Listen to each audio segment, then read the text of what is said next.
Hello, everyone, and welcome to the broadcast. I'm newtmechanist, and today we're going to be getting back to our coding for our game. I've been doing a bit of experimenting offline, and we had a little bit of a break from some coding, so we're just getting back into it. Checking in with the kiddies first. We have a couple of folks in chat already. Hello. Let's get this so I can see it a little better. The eyeballs are wonky.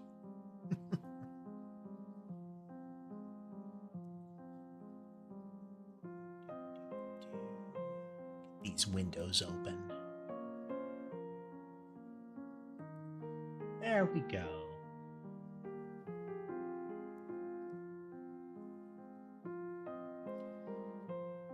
Do apologize. Sometimes I have difficulty remembering names.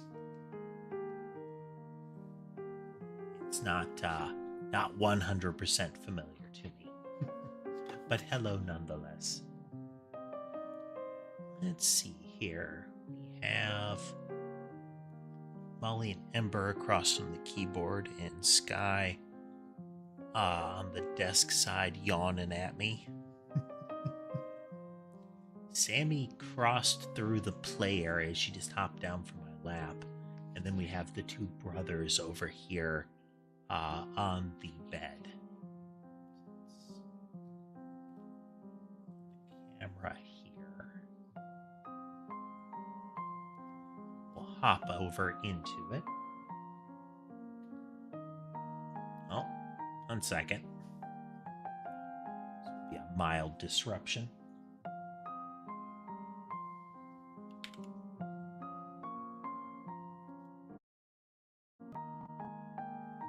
Always forgetting at least one thing. There we go. Okay. Well, that's unfortunate, JD. I hope you feel better soon.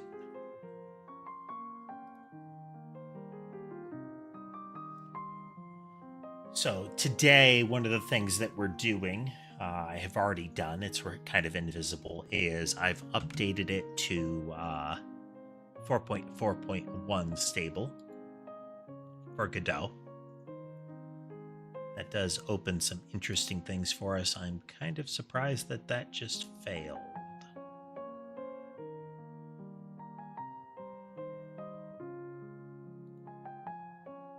Now what happened?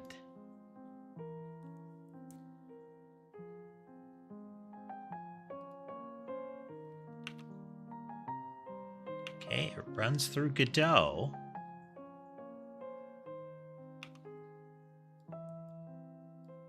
And just at the start, I did notice an issue that I will show to you in a moment.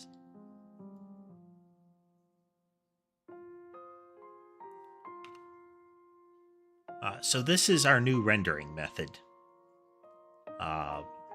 It's not remarkably new.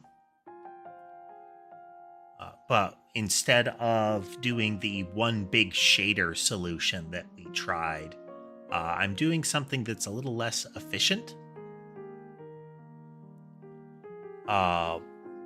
This is using the Godot native rendering. No fancy tricks. And the reason that I'm doing this is, at least in this format, it's saving us, well, we get our Y sorting, we get our animation, but it's using the native sprites and whatnot. What this is going to let us do is use shaders for special effects on the sprites, as well as work with things like particle emitters. In the prior model, we couldn't really do that. Not and have viable Y sorting. Particles would have had to be above or below everything. And that's not right. Will I be streaming tomorrow? Hopefully. Still using shaders for collision. I do want to try a Godot native one. 4.4.1 stable has an alternate physics engine available to it. I think it was called Rapier. They built it in as an option in the engine. So we'll see if it works better with having collision shapes. There may still be some hiccups since the movement would be different, but we'll give it a try. I don't know if we'll start that today or not.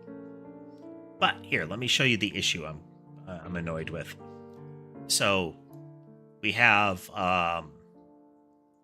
emit periodically. That's what's causing the little explosions every now and then. If I put the gate here, 3-second gate, what this implies is that after 3 seconds, it should begin emitting the explosion. But having added that, if we look, the explosion only appears on the catbot, which is as if the spawner modifier were not present. That is, this is not there. This weapon doesn't get consumed properly.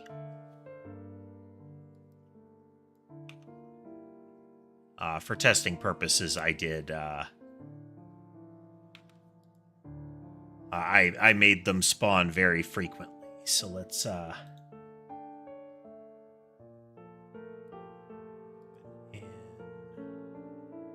Explorer, data files, levels.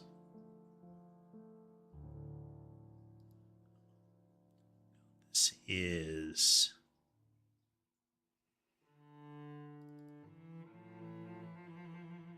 blob around player.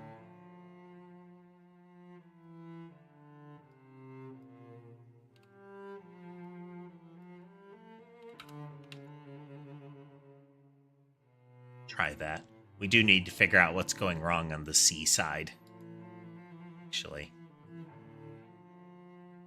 Can I do mods on the game? Technically. You will be able to. The way I've set up the data files, the text file you saw me editing there determines how those slime creatures spawn. So it's not wired in to do the modding yet, like how it should work.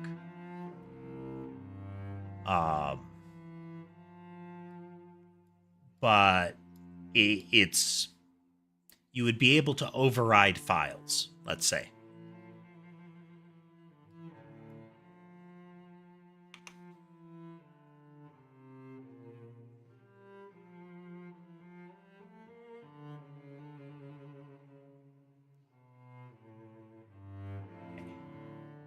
So that's generally working. Let me reload our... Oh, I left Steam open. Let me reload our C# project here. Just a moment. We did change the ground, so the C# one might not have got the memo, you know.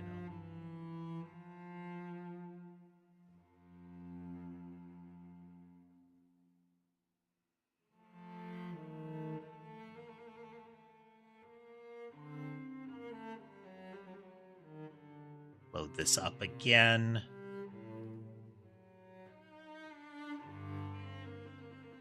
Okay, immediate issue. Method not found.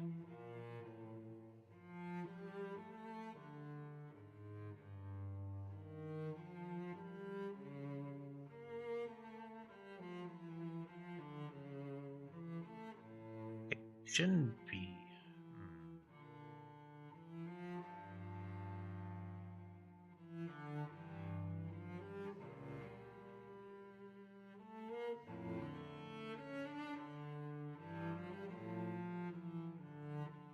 Interesting.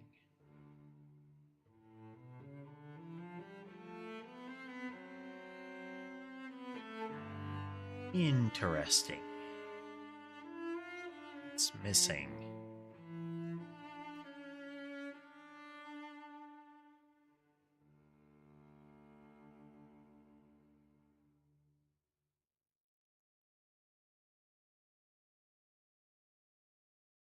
Shader Collision Manager.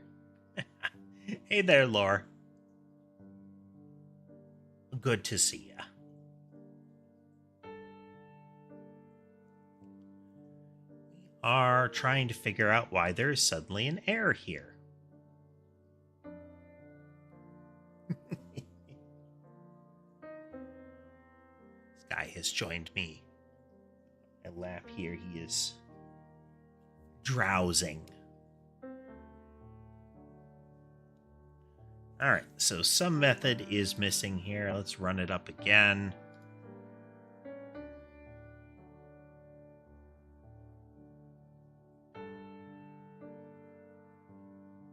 During device storage buffer create.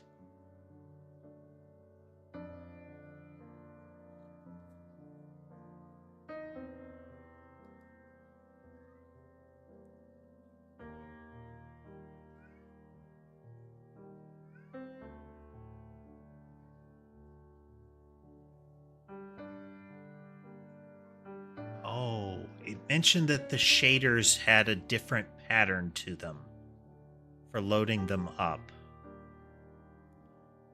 Weird that it's still functioning, though.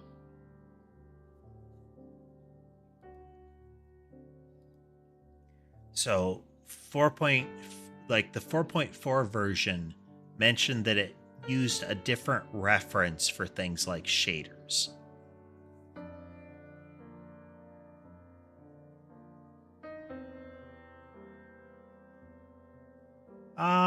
JD, usually I'd stream for about 3 hours. Sometimes I run a little bit longer. And sometimes I need to cut it short.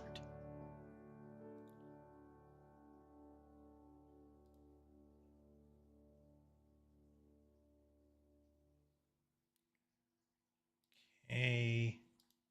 It's an instantiate that it says is failing. Fails here outright. Okay. Which means...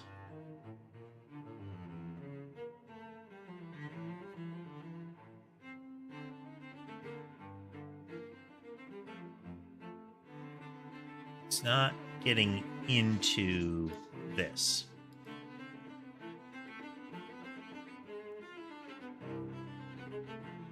So it's not actually in the instantiation.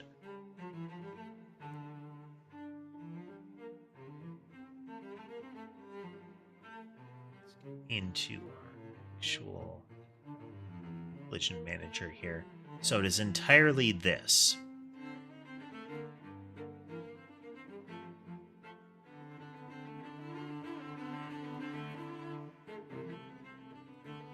And we get to here. Look at our immediate window.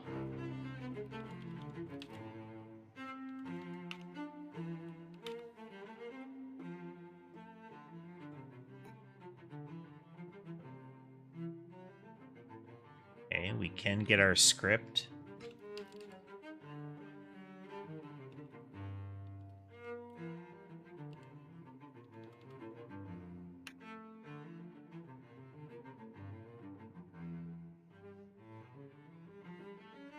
So we're getting our script, we're treating it as a resource, we're going to get our resource path and get base directory.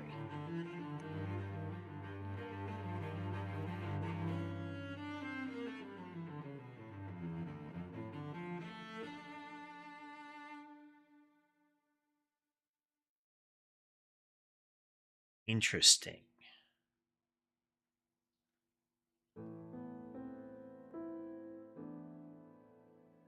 Say shader file relative path is there.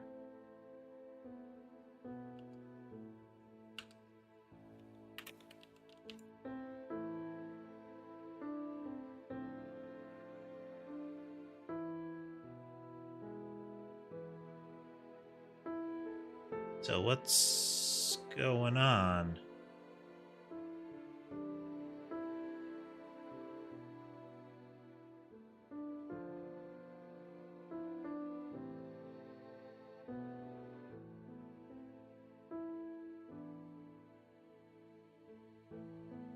All right, our whole services startup is failing. Hey there, Lunar. 90s Matt. Have I added a 90s mascot 3D platformer mini game that's 10 times longer than the base game yet? Not yet.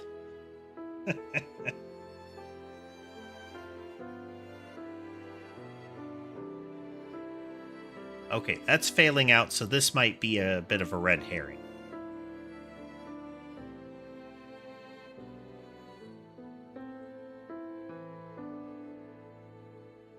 It's game, collision, shader based. So it's trying to load this shader. And it fails in the process.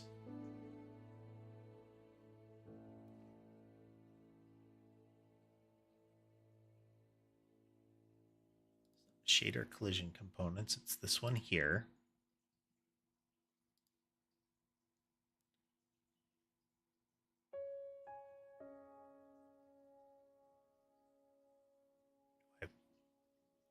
Do I play Real Dart? I don't know what that is. So probably not.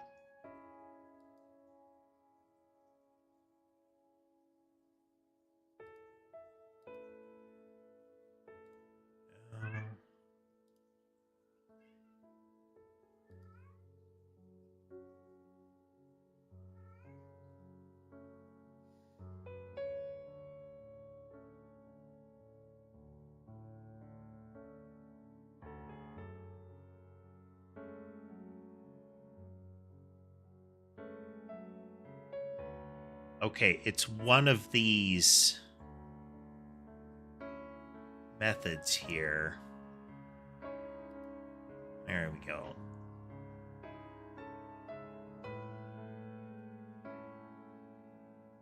So it's 401 that ultimately fails.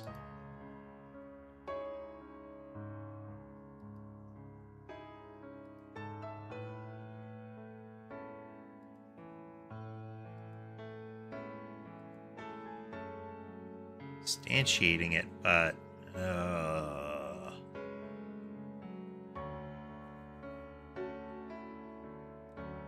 because at the time it's able to run the entirety of get script to here.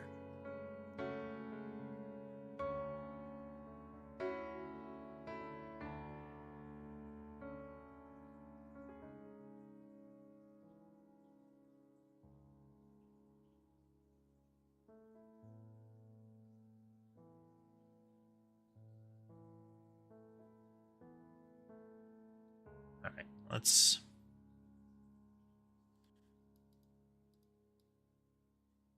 So we're getting an error in a new and interesting spot that when we run it through Godot, nothing goes wrong. We run it through C#, though, and something goes wrong.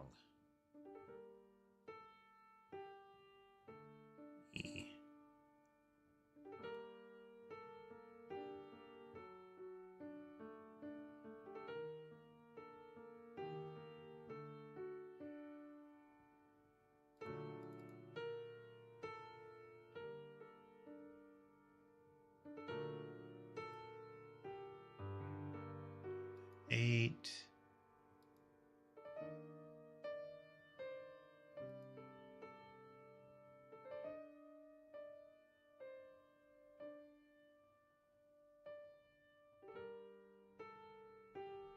Using 4.4.1 for the .NET SDK.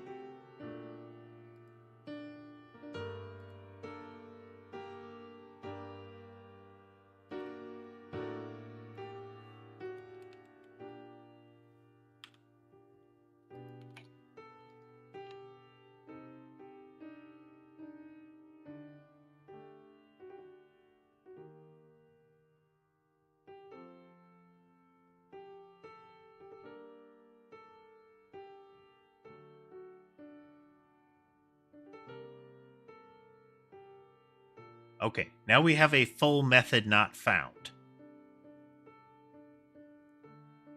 That's very weird.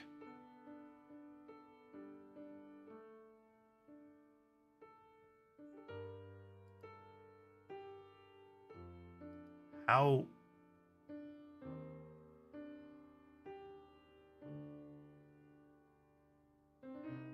There's nothing being called except for this new.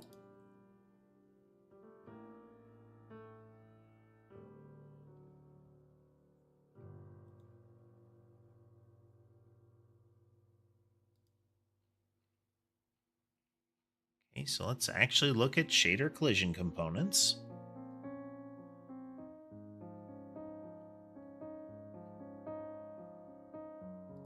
There is a string-based pass-in.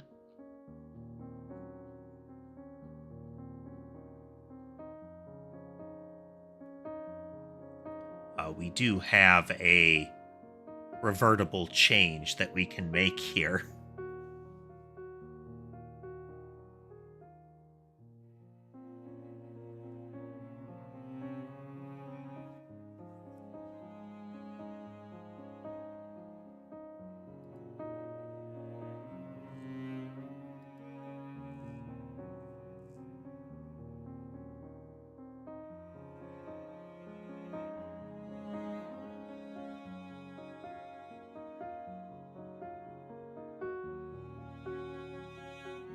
The UIDs of all of these have changed their format.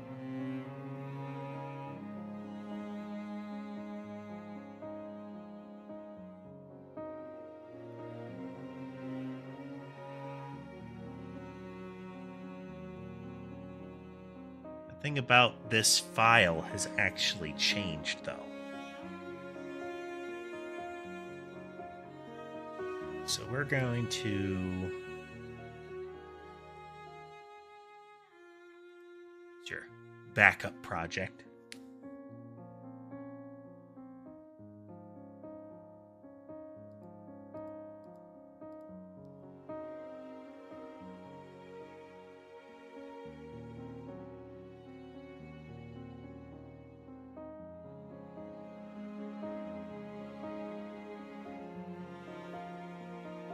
We're going to put the convert in as a separate commit so that I can actually keep it distinct of us trying to make it work.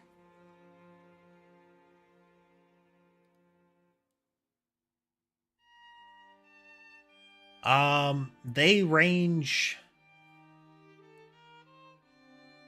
JD, how old are my cats? They range from Molly being a little over... somewhere from 1 to 2, up through Sky, who has got to be...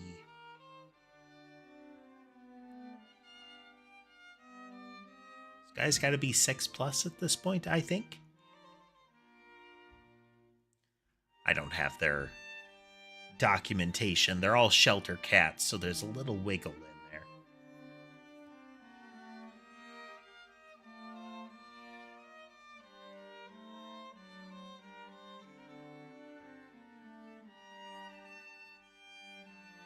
Shader collision components extend what?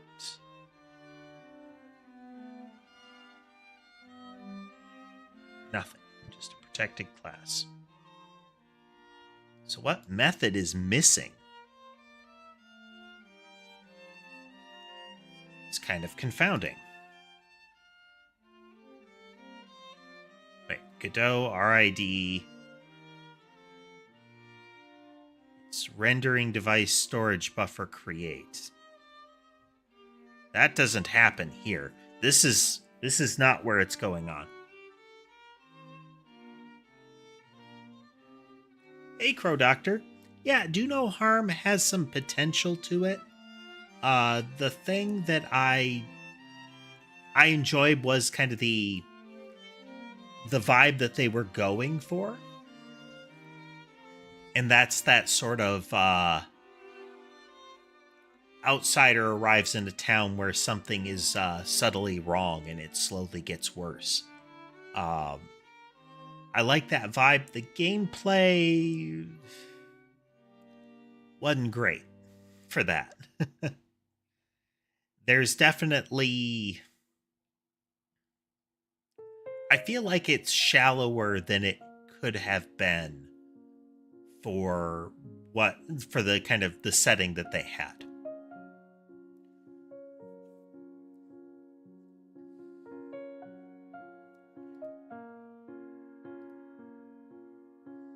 Okay, this isn't what's actually going wrong.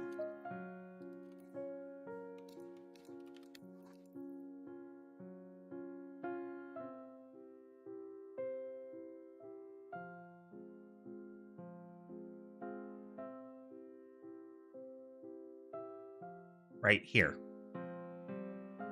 This is where it's actually going wrong.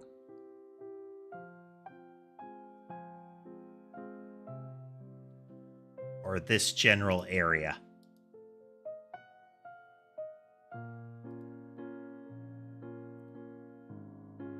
Yeah, storage buffer create. This is important. This is very important.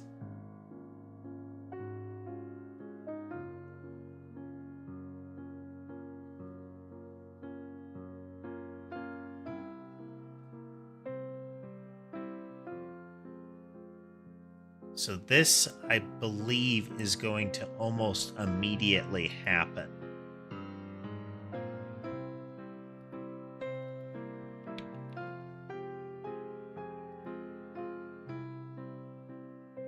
Okay, yeah. Right in the new.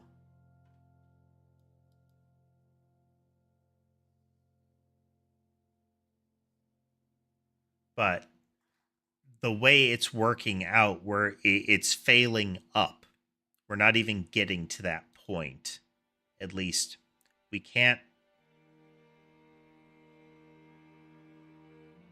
Can I break before it and then run to here?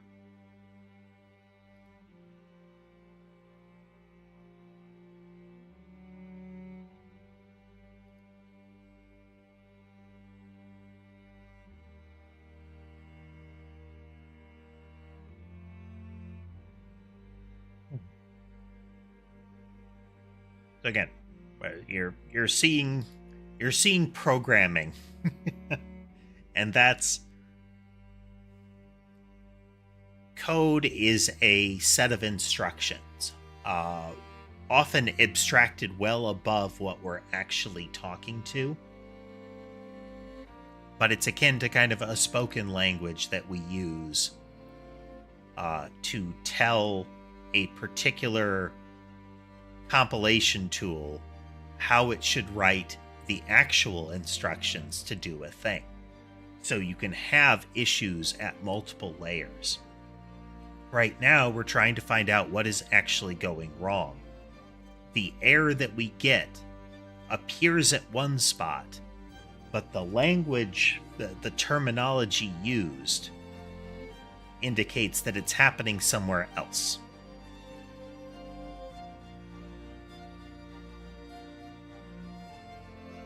Can it run to cursor here? Nope. So this is failing as if this line is the point of failure, but we see how it says storage buffer create is not found. That's not happening here.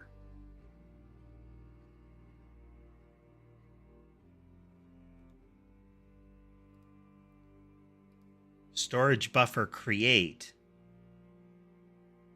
happens in here.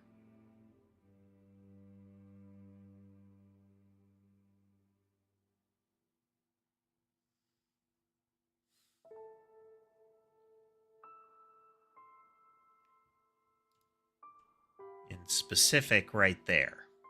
No, and here.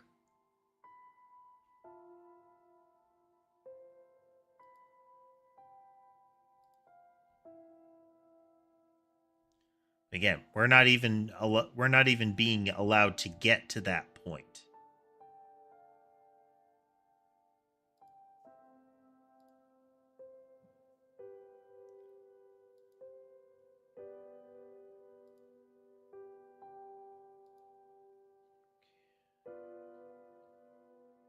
That is confounding.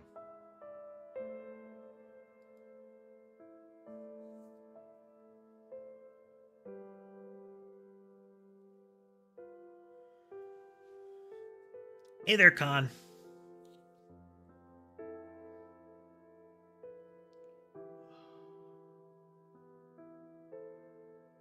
Because just calling the new on it is triggering the error. As if it's actually being called, but like the error can't happen where it's happening. At runtime. Like it's not capturing it at that point. Okay, let's put some try catches in place here.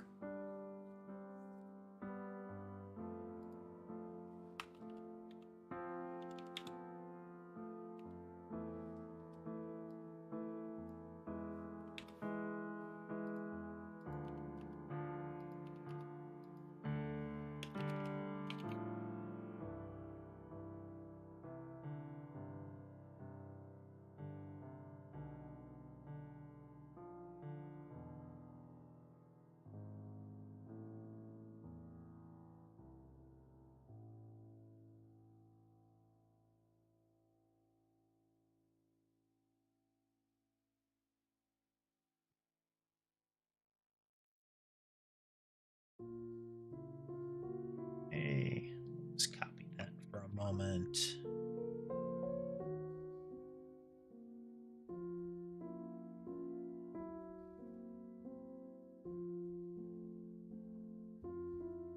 Try catch here.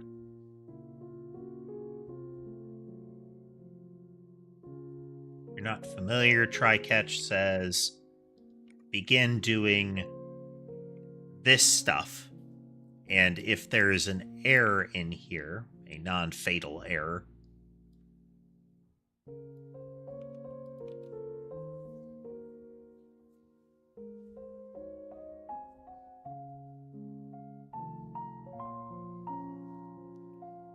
how's the game going?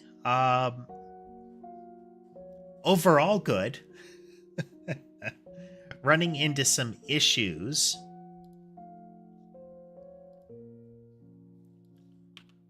We have updated the rendering logic, and then we've also updated over to the new engine here. Okay, try catch isn't even getting us past this.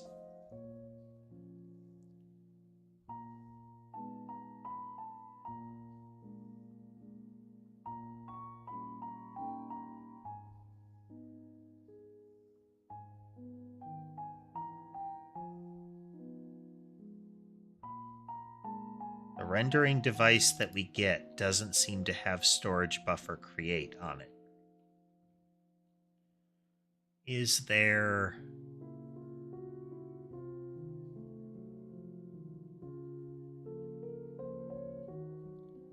something further that we can do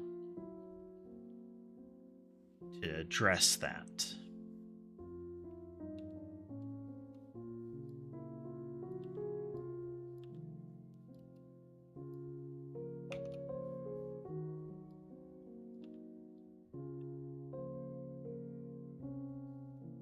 So it's implying that this does not have what we want it to have.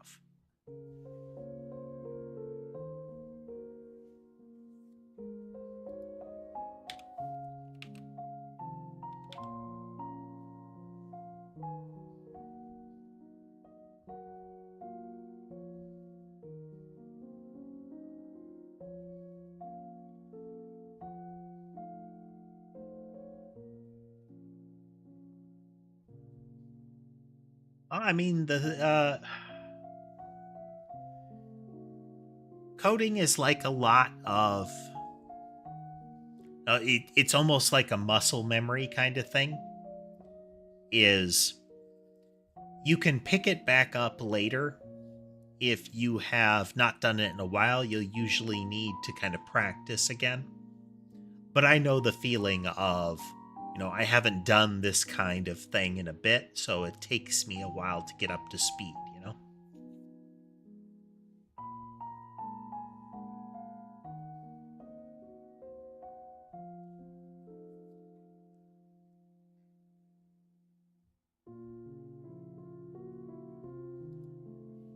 So it should have all of the methods that we're talking about.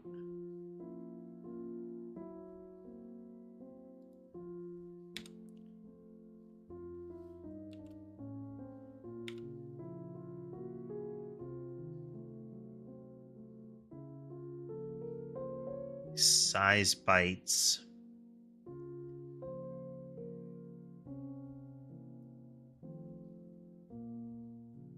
The data.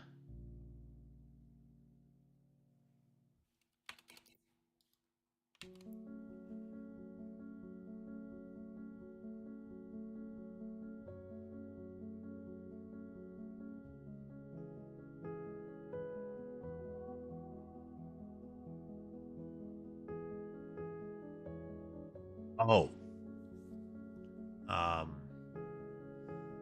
Where do I edit that?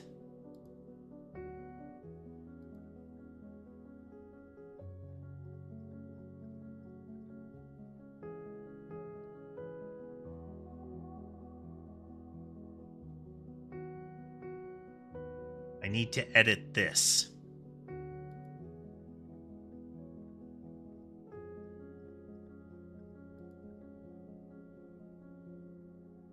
Here we go.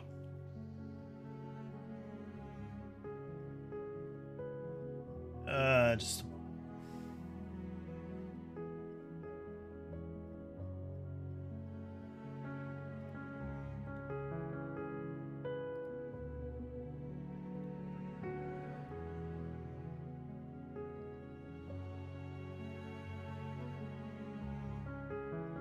what I'm looking at is that I'm launching it. The parameters I'm using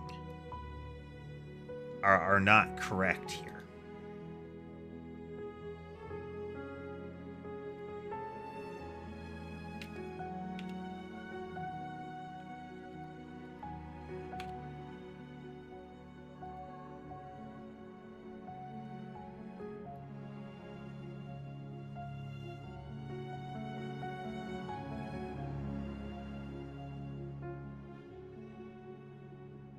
Let's try this.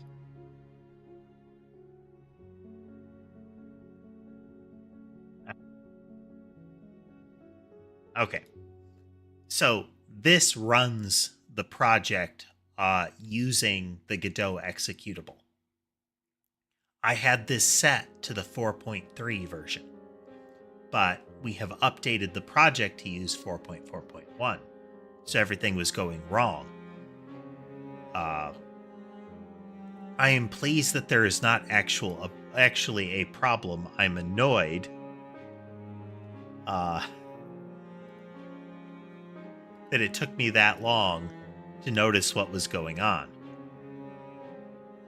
So we'll update this right here. You can see we were calling 4.3 as opposed to 4.4.1. Womp womp.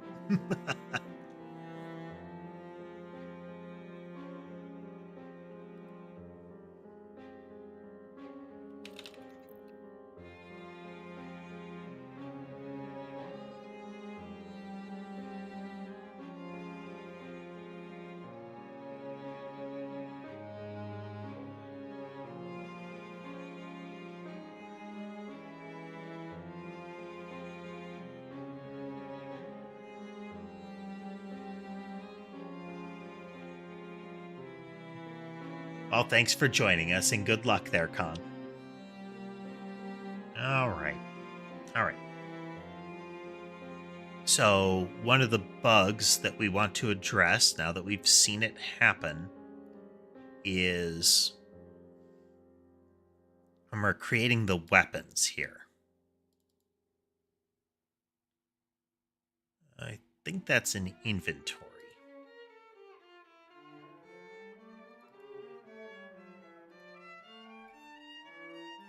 Which inventory? Okay, this is the one that's going to consume the subsequent weapon as soon as we found it.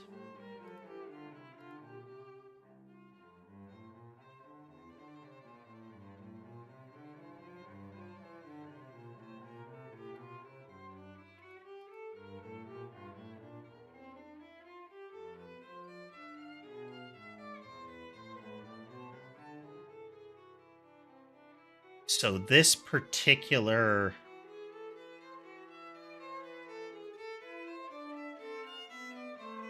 Okay, this is why it's not getting to it. Is that the gate is blocking it, I think.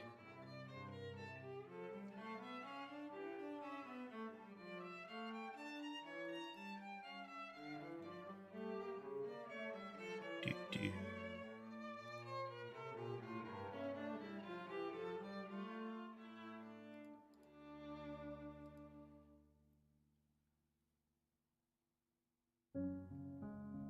So we're going through, we're making the weapon, and now we're calling handle message on it.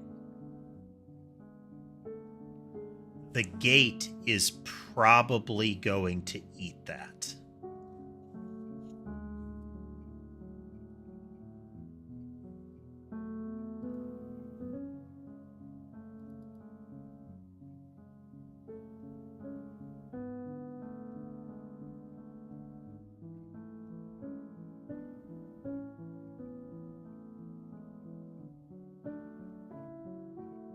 No, it's only going to call it on the first ones.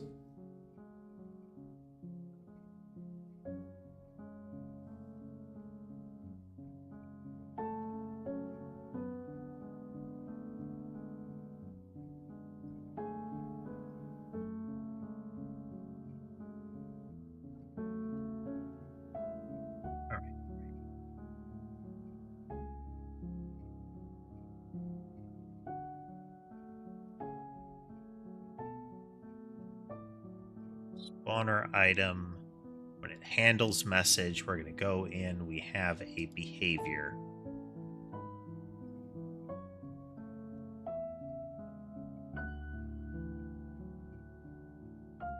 We go and we're going to tell the entity to handle the message.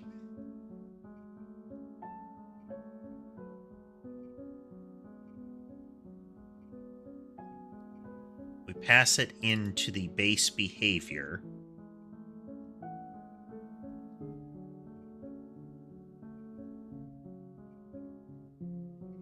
And this is where it's going to break down. The gates are going to eat it at this point. And I don't want to have yet another specialized message. So, how do we actually do this? This is a message that I want to pass down the chain fully.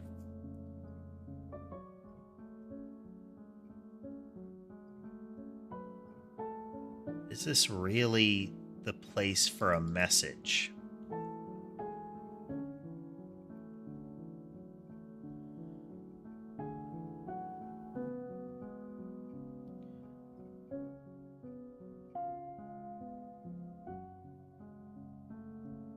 Because one possibility would be to tell...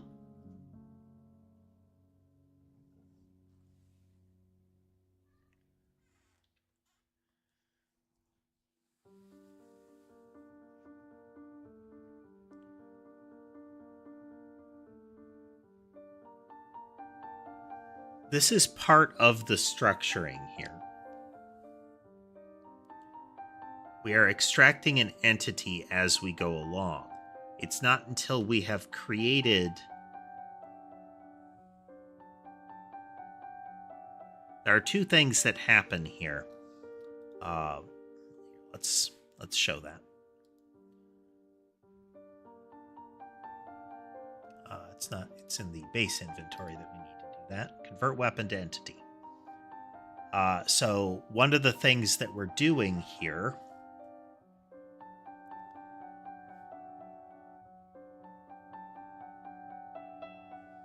So we get which of the spawner items it is. We extract the entity relevant to it. And then we are telling that particular weapon to stop spawning. We can get any number of them, but that one stops spawning when we do this. So it will never trigger.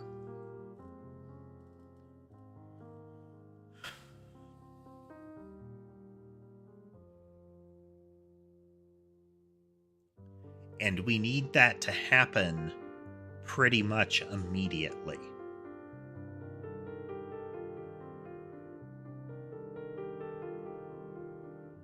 But how do we get that to occur, even if, when we're building the weapon, it is a gated element?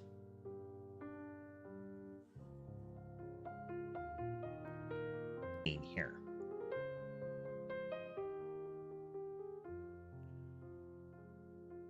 We could call the initialize on it again here. Hey there, Void. Welcome. Okay. We can do this.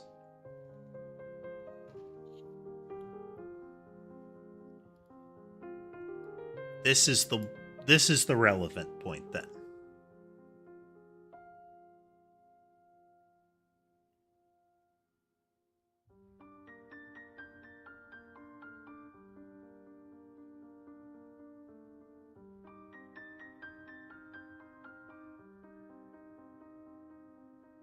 Because it's only relevant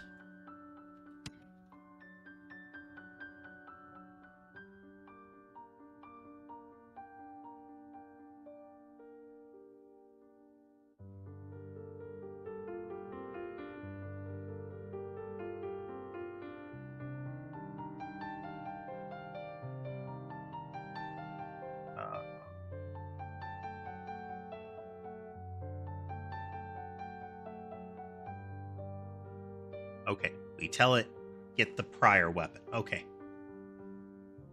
Yep. So I think we could do this here. So we're going to move it from here.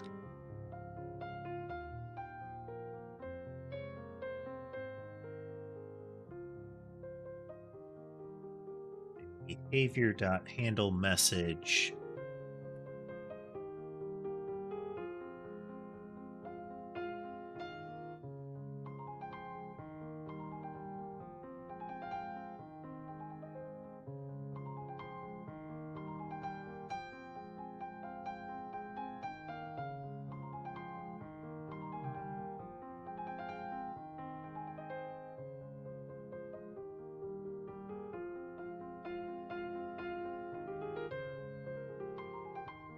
It would seem that you did.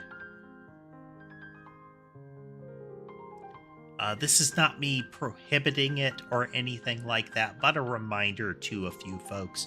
If you change your user handle, I am even less likely to recognize you for a while. You might as well, and it's whenever you do that, assume I will start referring to you by that handle and might not recognize you as anything other than a new person at the beginning of some streams.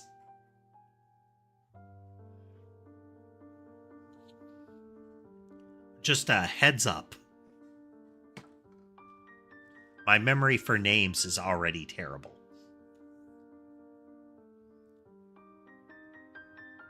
Again, you can change your name if you like, but if you pop into a stream and say, hey, do you recognize me? I probably won't.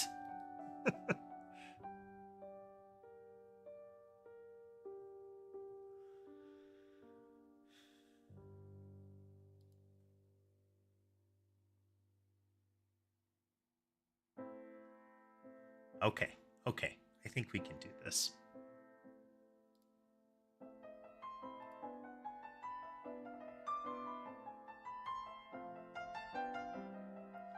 There is no entity yet, so we can say null here.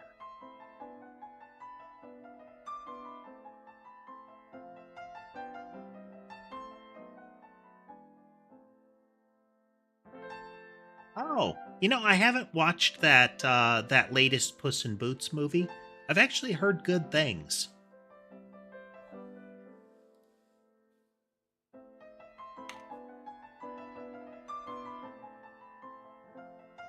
Hello, Tanuki. Welcome. Okay, so this time we're going to say this again. This here. Just so. Nope.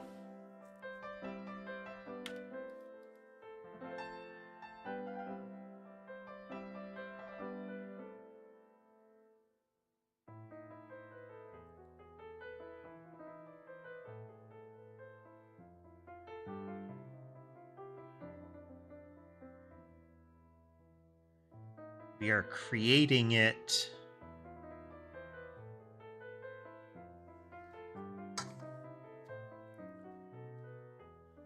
Generally, I don't ask for spoilers. I may never get around to watching it, but it's also been all over the internet, you know? What will I call this game? Not sure yet. Nyanite Survivors is the working title, but that's just the working title. So, like the project code name, you know? Which may or may not have anything to do with what it ends up getting called. It's kind of like how the Nintendo GameCube was Project Dolphin.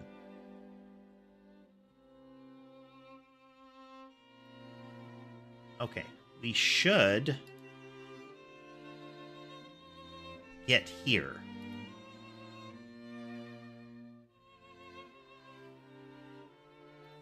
When we do that.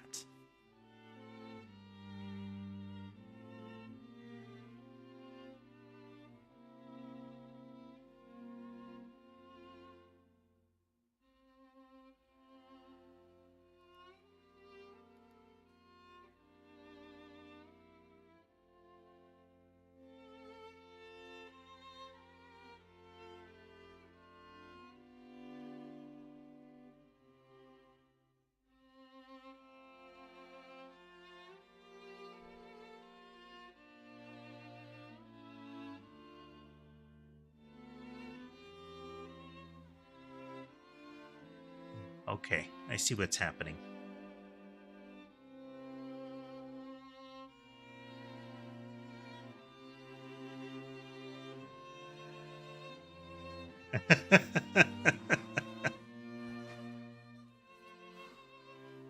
I remember that.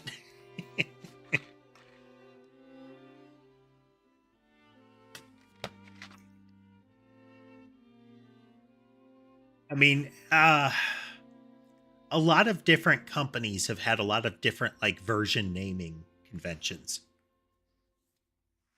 It's kind of like how Android versions are often named after like desserts or like sugary treats.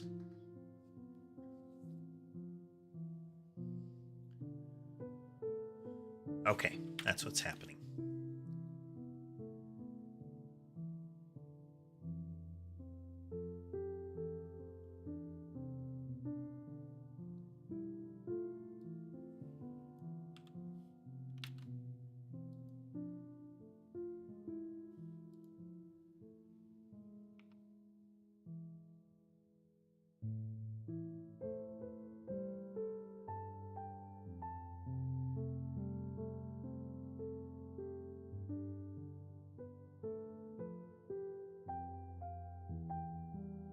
Okay, well, they are now getting consumed, but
think it's working.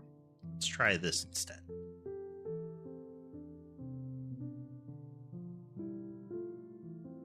Yep.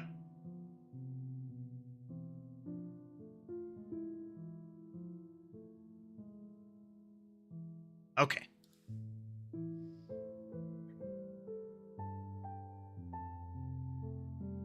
So for the most part, this is always going to come in as 0. The weapon number should pretty much always be 0. There might be changes to that.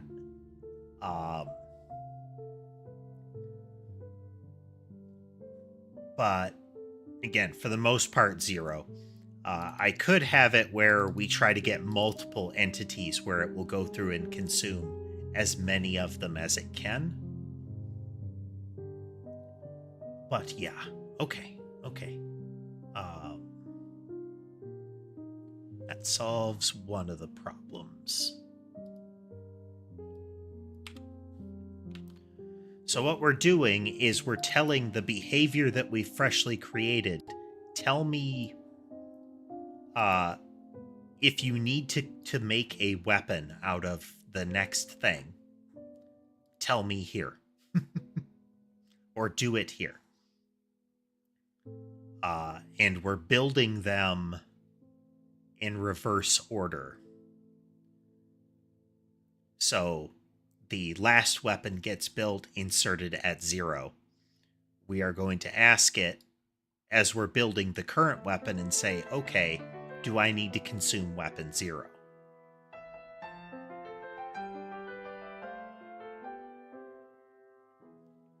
And you could attempt to consume multiple in a row, but you'd have to account for the fact that this could return null. Let's look at that again, just to be sure. We are not going to have it spiral. But after 3 seconds, it would start emitting the explosions. Help if I press tab and not escape.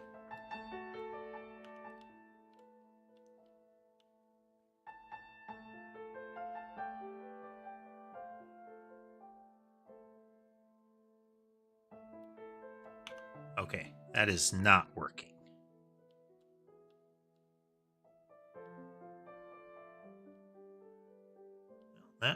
Okay, is it not 3 seconds? Let me look at our data files here.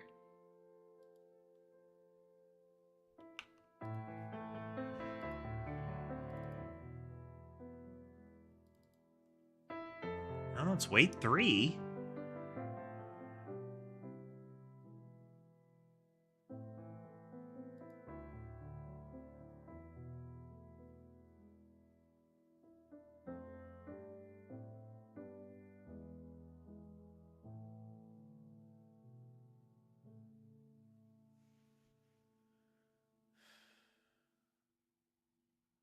We are getting one. It's just...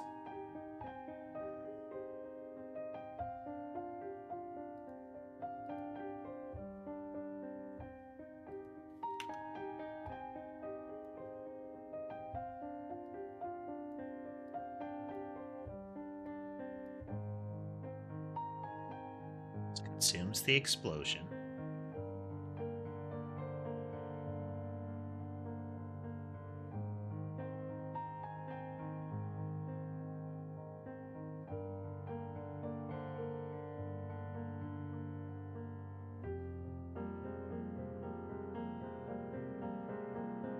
Like it's...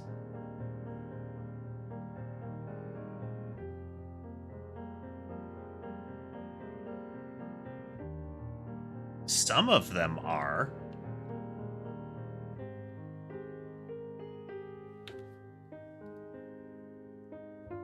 Some of them are.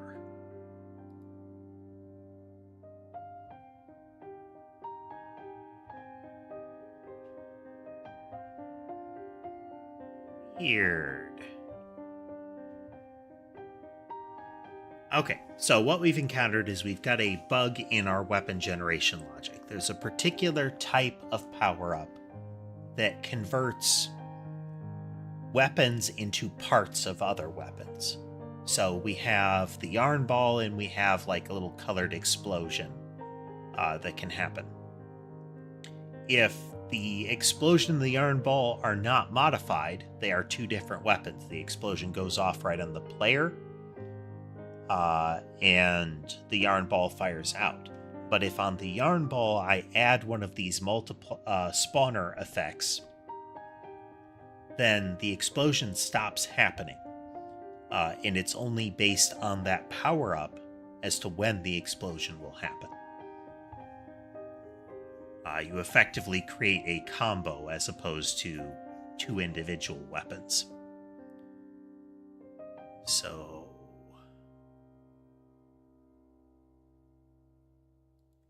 behavior, it's a multiplier.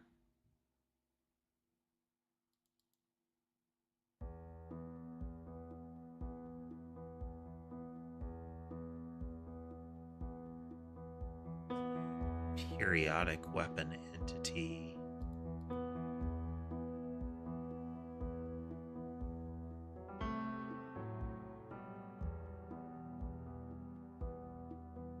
right, we're going to put that in here.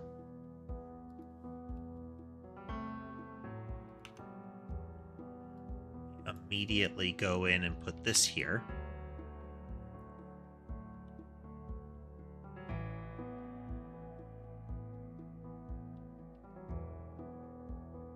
Okay, the gate is not opening here. Okay, it just now opened. What's going on?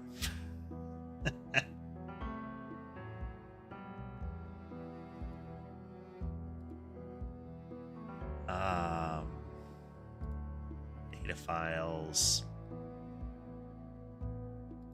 It's a behavior, it's a multiplier. Periodic weapon entity has no gate.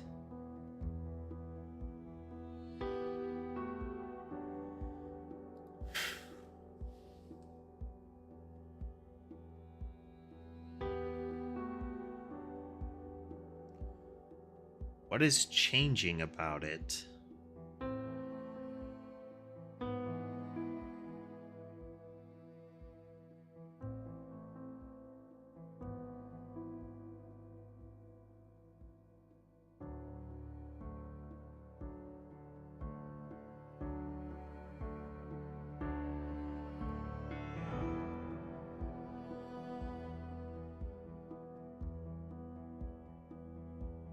Once again, gate, periodic.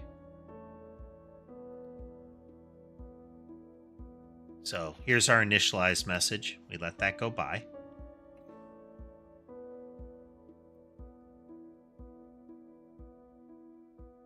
Should have already fired. That gate should have opened. Okay. So now we are going to look at our gate logic here.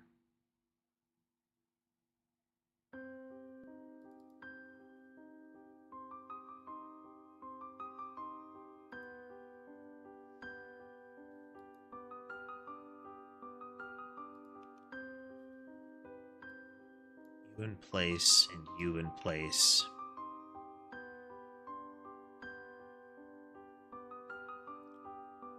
This should be peaking that gate constantly.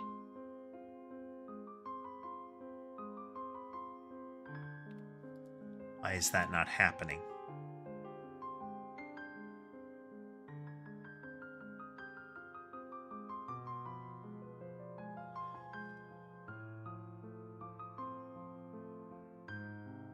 Why is the try open not happening on the timer gate?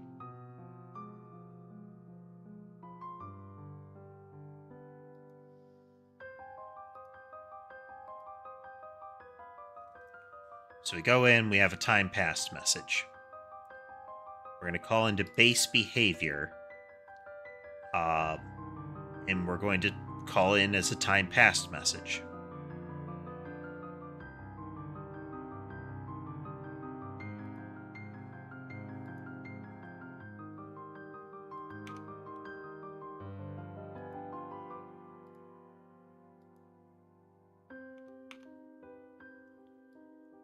Gate.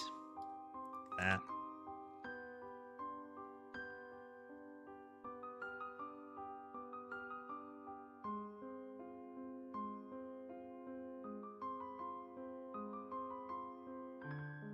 Our entity is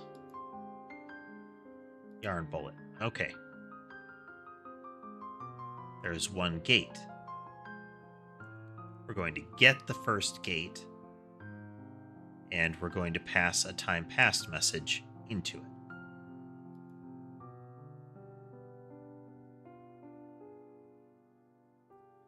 That's a collision gate.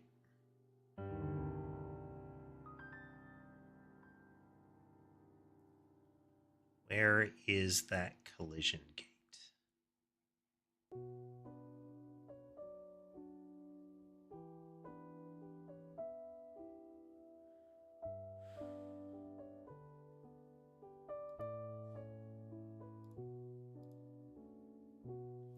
I think I know what's going on now.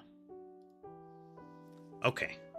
Where is, so behavior groups, group yarn ball. So we have a collision bounce.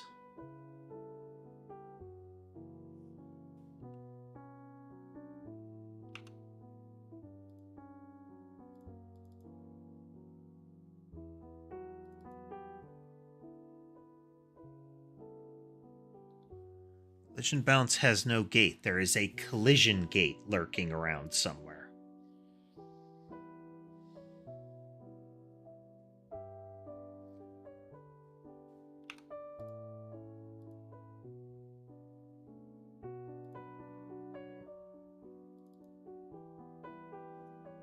Oh.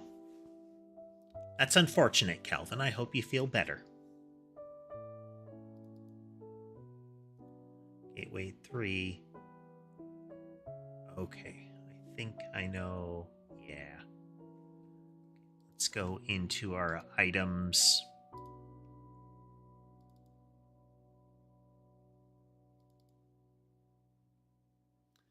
Special collision gate. It's not a timer gate, it's a collision gate. It has to strike something. Okay.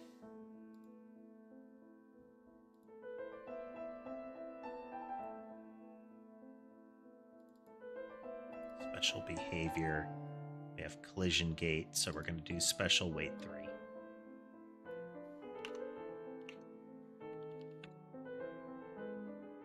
So it's testing collision gates. Losing a pet is always sad.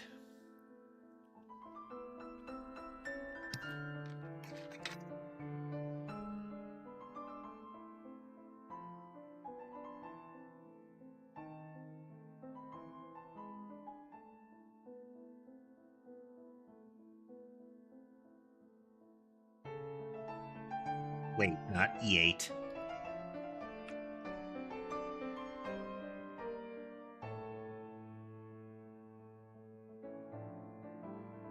So now, 1, 2, 3 explosions.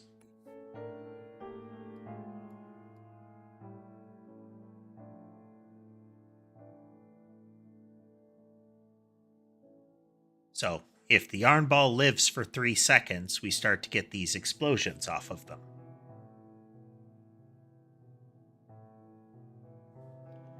If the yarn ball lives for 3 seconds, it will explode on impact.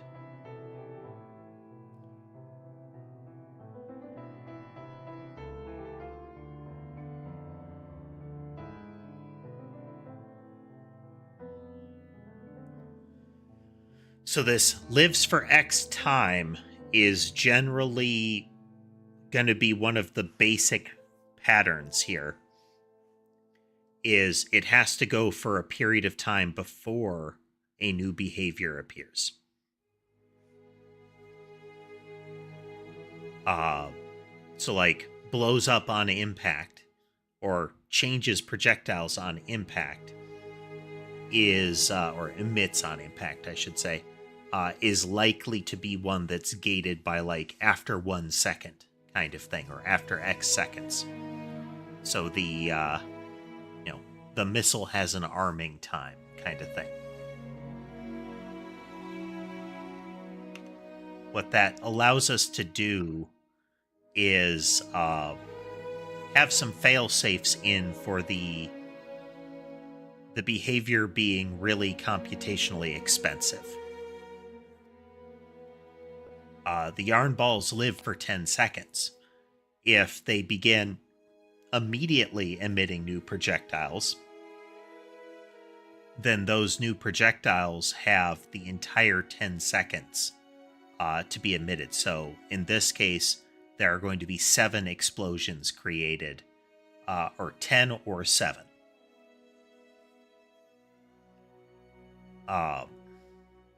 Probably 9 or 6. And that can make a big difference if it's not the explosions. The explosions only live for about 1 second, and they're cheap after that, comparatively. They still render for a full animation cycle, but they aren't doing any sort of meaningful collision or anything like that after the first frame that they exist. So it lets me get away with having way more yarn balls when they're going to emit. So we can show that happening here once this gets rolling. We're definitely going to lose frames.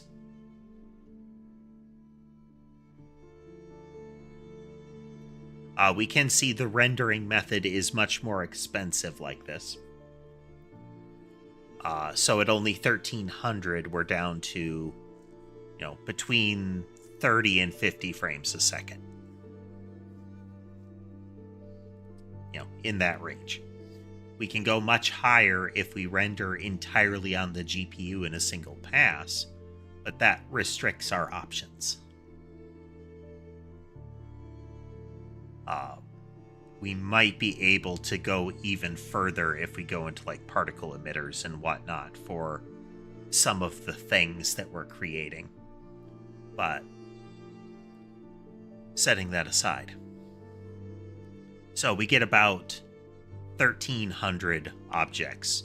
Let's pull that weight out.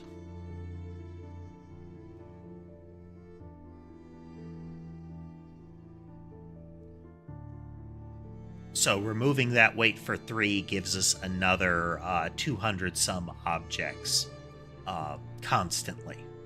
Doesn't seem like that would be a lot, but there's a lot going on constantly in that case. We've lost another like 20 frames a second.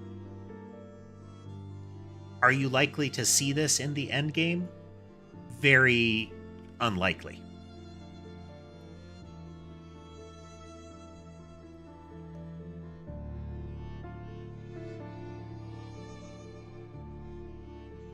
If we put track random enemy on, you get a much greater coverage, so you can see what is actually happening. Like, it's very, very busy.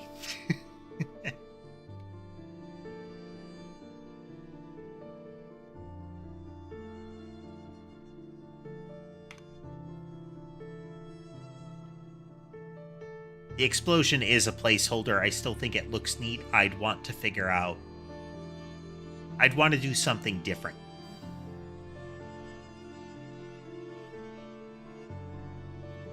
Hey there, RC.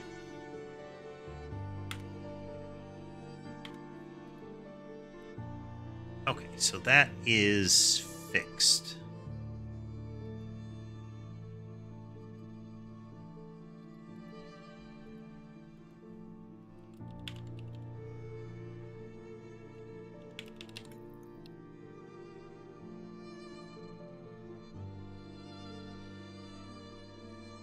That.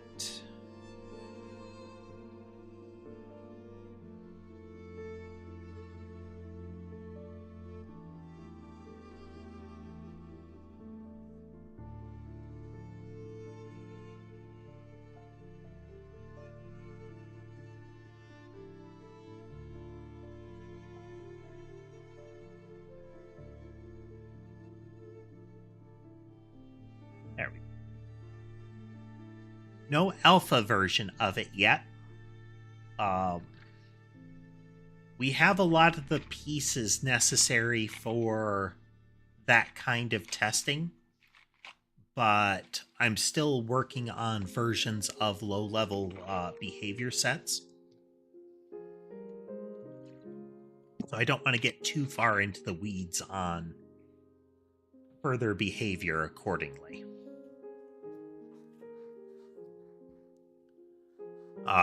Or at least I don't want to get too far into the weeds on testing. Otherwise, otherwise we'll have too many instances where I have to like scrap feedback, you know?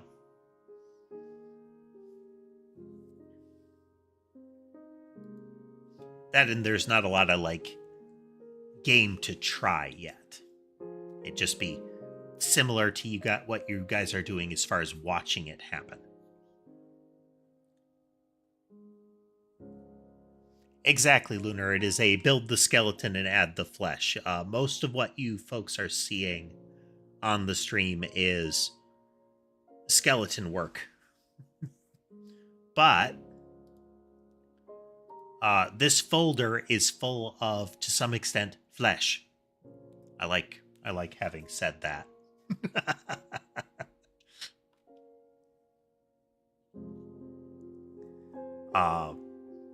These are data files that represent things we can do. I still need to have a better method of generating the layout of a level. This is the testing level.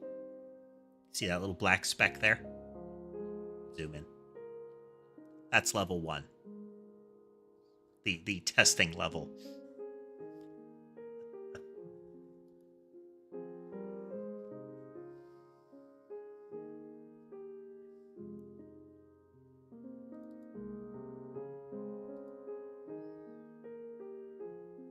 I think I've hard-coded something somewhere else.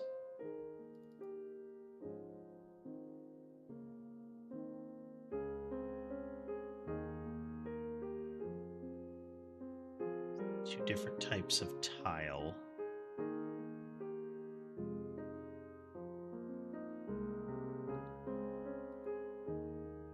I can't remember fully how I was doing this, but this is not sustainable. Like I cannot use this method.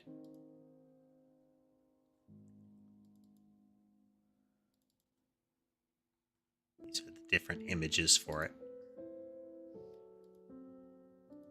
But also things like in the level we have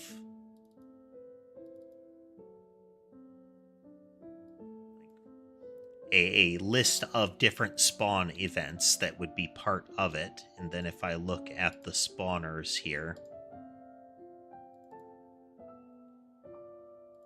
So enemy blob around player. For level creation, aside from the map, you would have a whole bunch of these.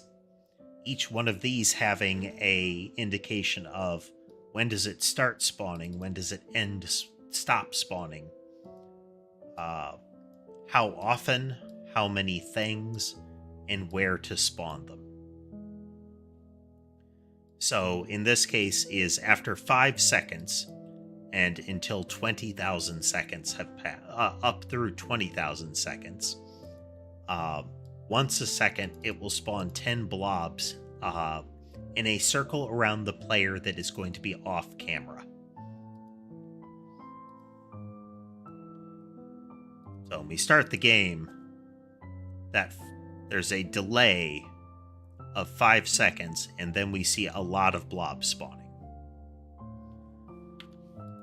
What that allows us to do is have that like scripted series of events. At this time, this creature starts spawning with this frequency, but after this long, that stops, and then we would start the next one and the next one, that kind of thing.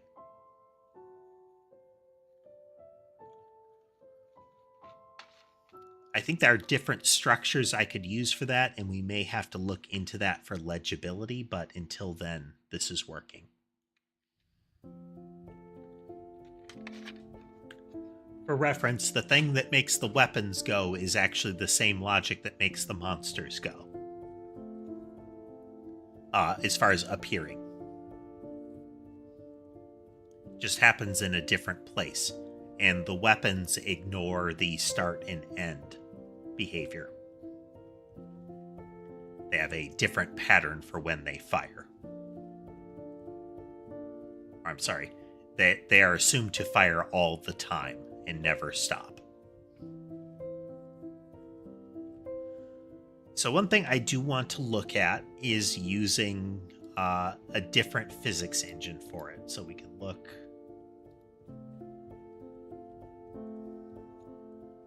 Rendering physics. There's dummy.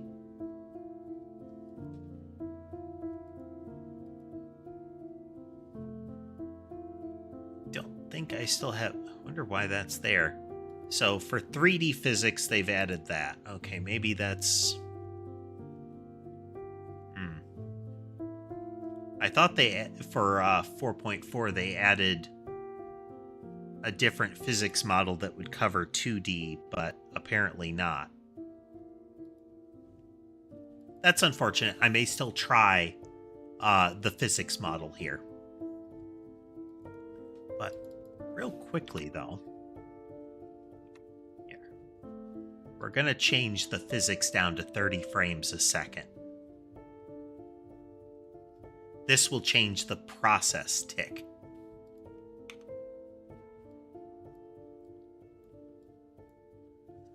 Three of them spiraling, tracking a target, emitting projectiles. Now you can see the movement isn't as smooth.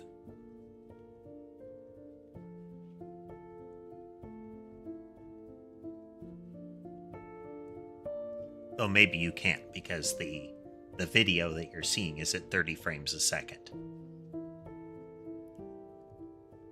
But trust me when I say it's a little choppier.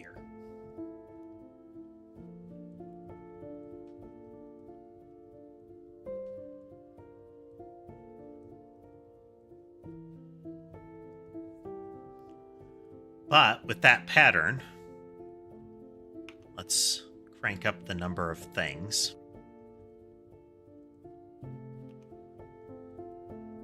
Yeah.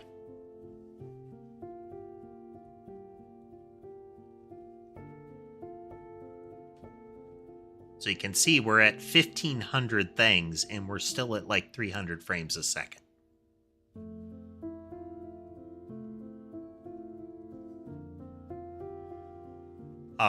We may have to go this route just because we want to be able to have... We want to have a lot of things on screen, and I don't know that we need the precision that 60 frames a second would give us. We are rendering as fast as possible. For reference, at most 8 physics ticks can happen per render tick.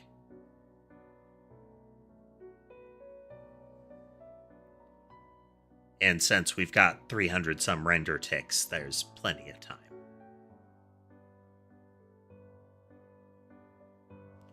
But yeah,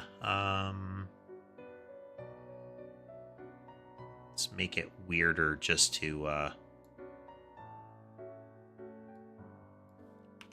things get really squirrely.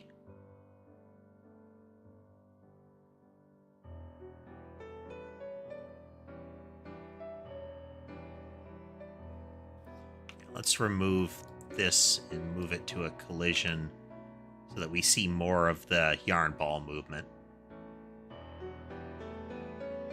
There's a lot of logic going on with the yarn balls here.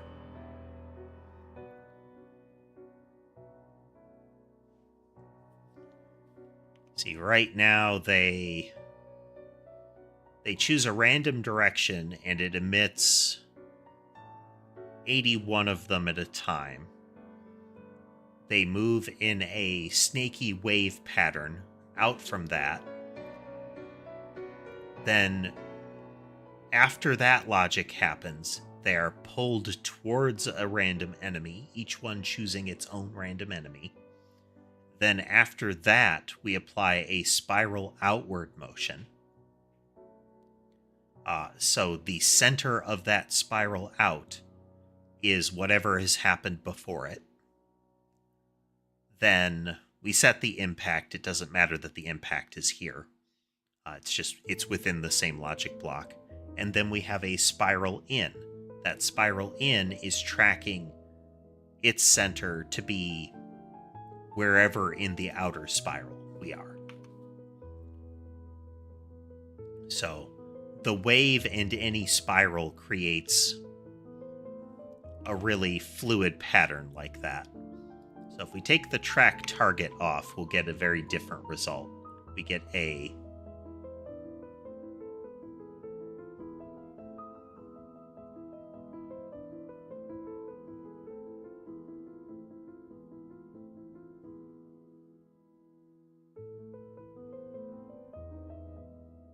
lot blurrier. I really don't necessarily like that.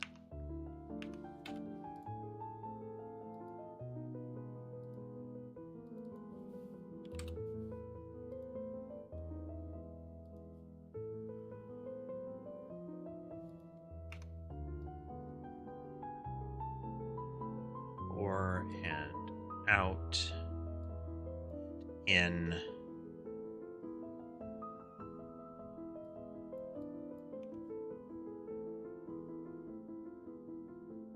Yeah, 30 doesn't look good at all comparatively.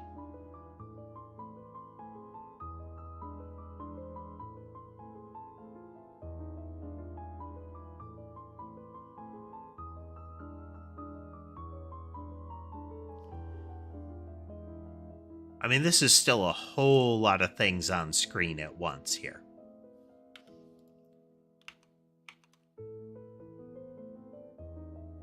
Let's look at this. We're going to see...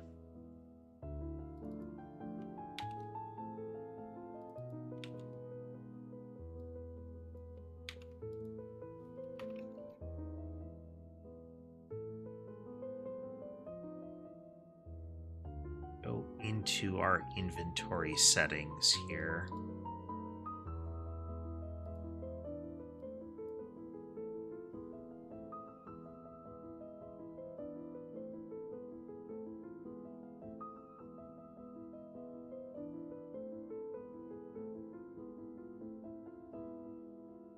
I don't know if the UI will handle this properly.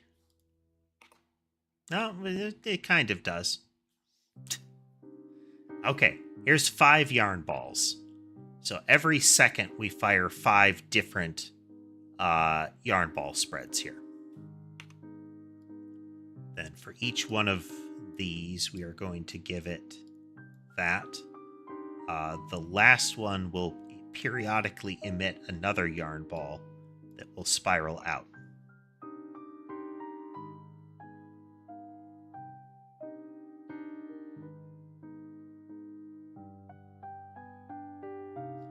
I'm actually seeing the spiraling part. This one should be spiraling.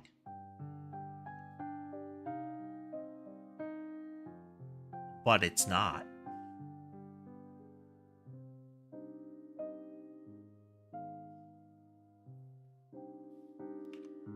Weird.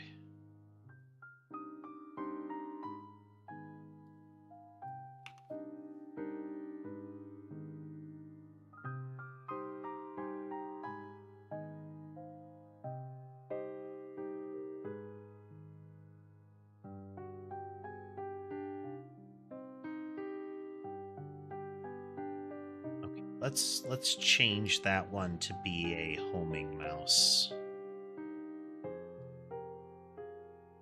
Make sure I have the right name.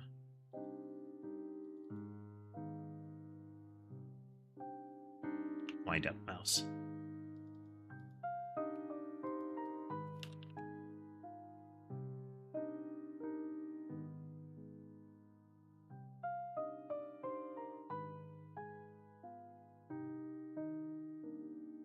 Okay.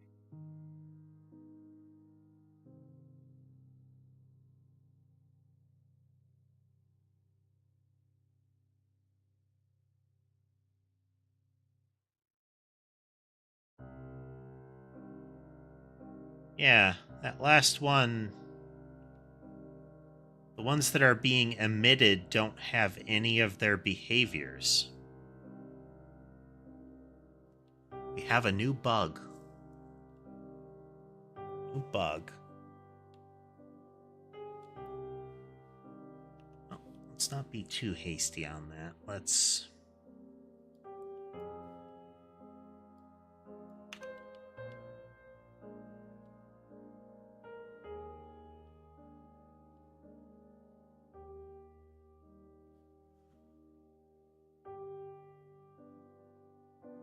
clear out a little bit here.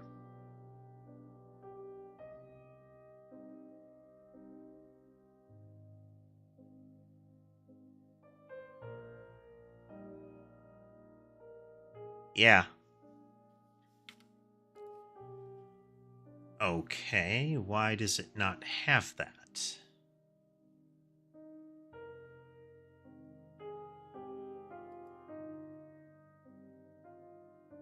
Look at our base inventory when we convert it to an entity.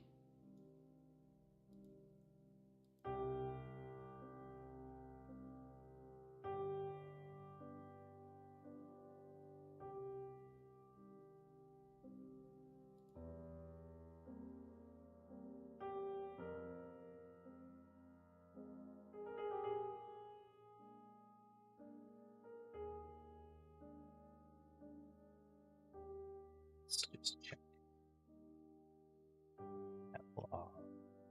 Copy.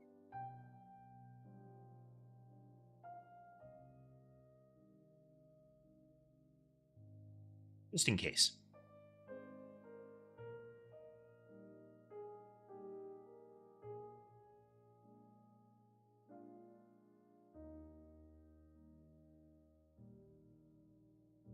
Nope.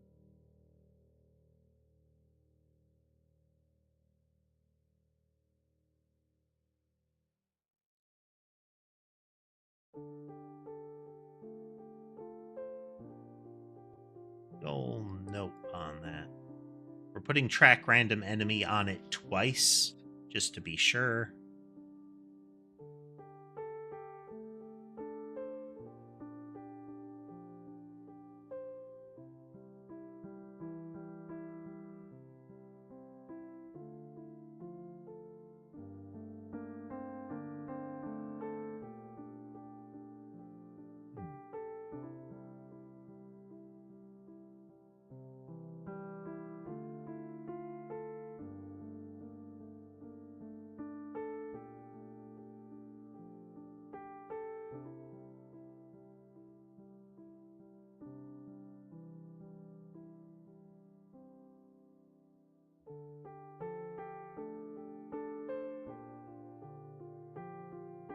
So we hop over to return.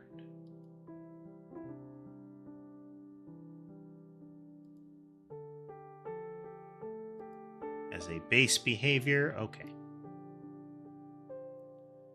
Now we are going to do this, and it should rebuild the whole thing again.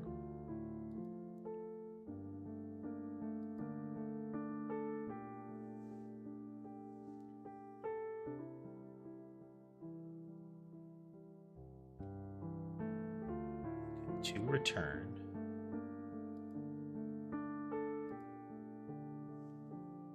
And its base behavior is 5 behaviors: lifespan, move straight line. Does not have its split behavior in there.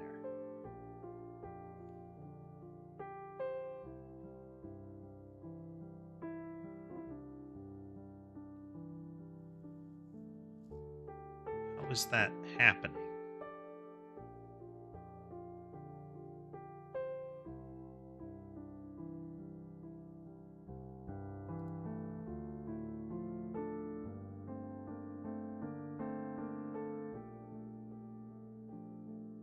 Wind up mouse. Entity's base behavior. Yeah, it's not calculating it either.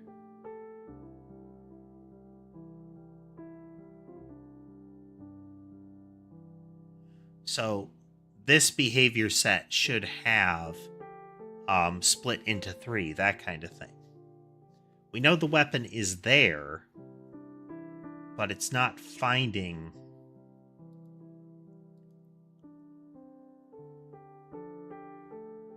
This is not present.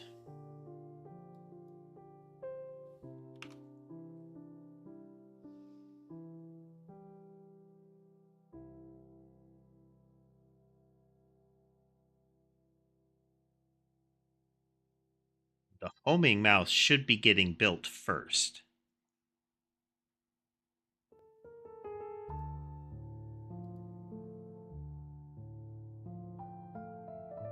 This bit here.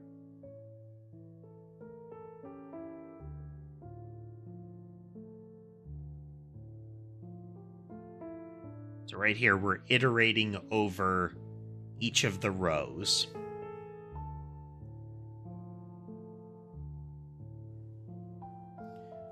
We're doing rows, then columns for it. This is for the layout.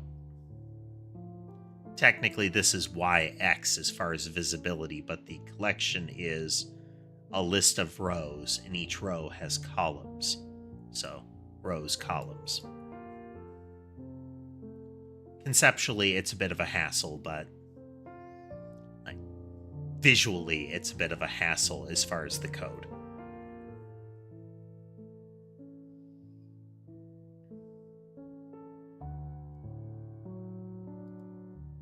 Okay. Put that there. And we move that. Okay, so the first one is the wind-up mouse.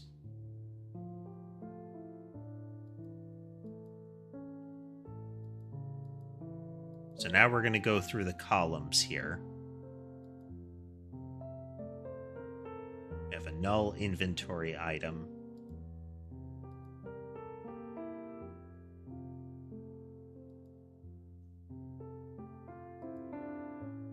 Okay, then we have a 3 spread behavior.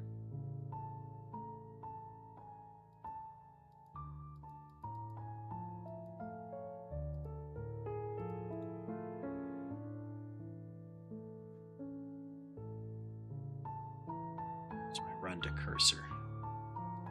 There.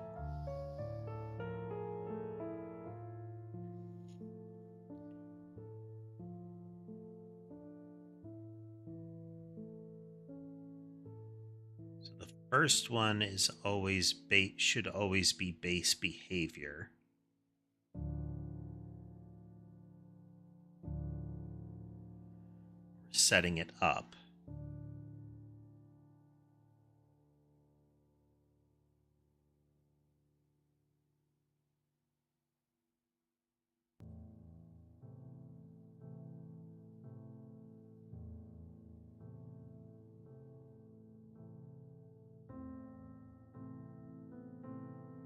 Spawner item.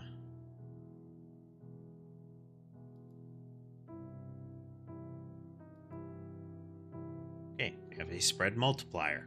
Yeah.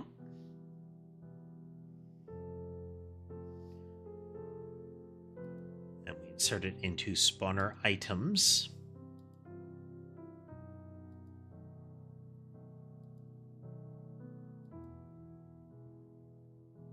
As that entity, its base behavior.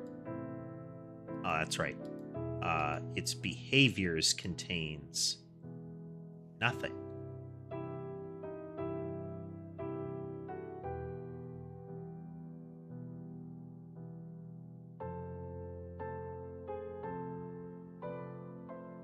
What?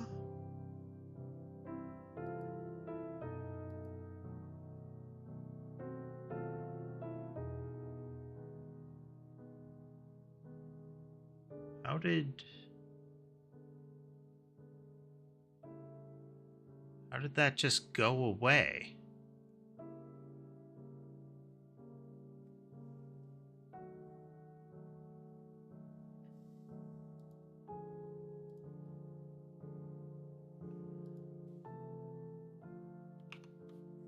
That makes very little sense.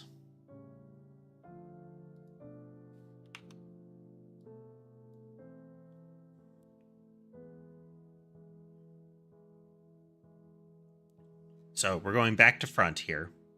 This first one should be the mouse.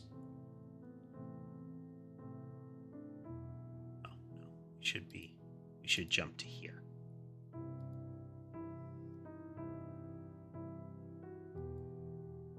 So we have our wind up mouse thing. We have our inventory item entity.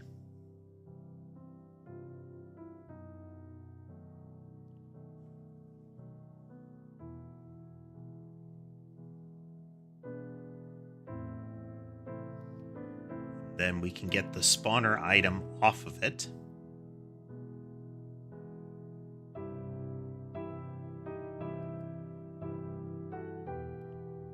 Which is the wind up mouse bullet.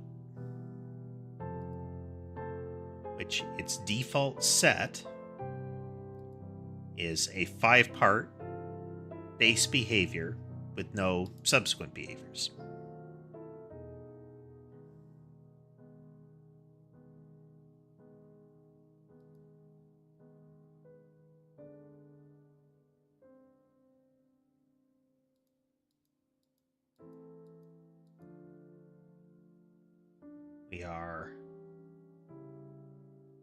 When we get to here,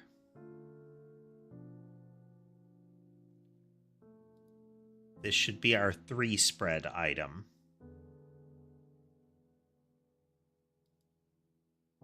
Yep.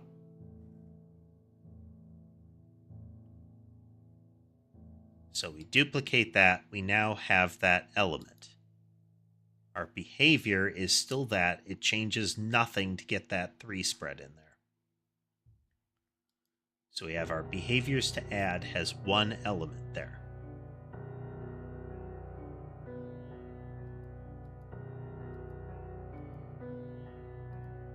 Now we run to here.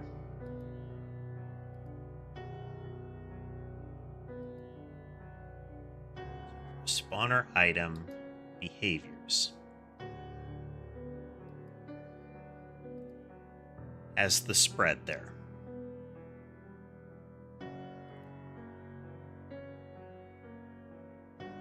So the spawner item has the base entity, the wind up mouse, and its behaviors to add here is the spread.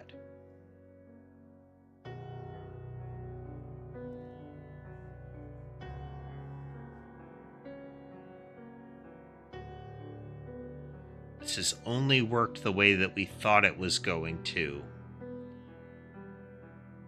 Okay. We need to look at our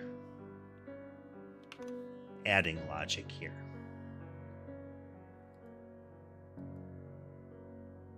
Okay, this isn't accurate.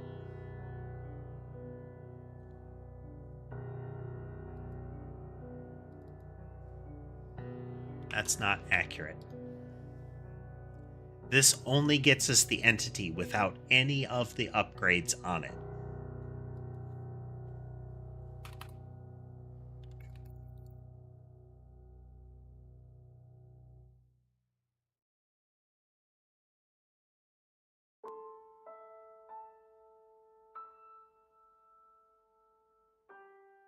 Behaviors, spawner item.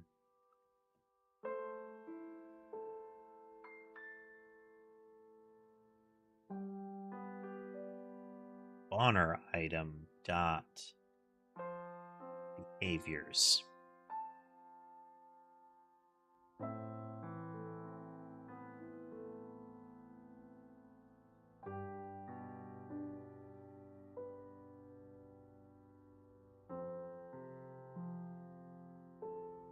Now we are going to say emit 3 and you're going to spiral. Yeah.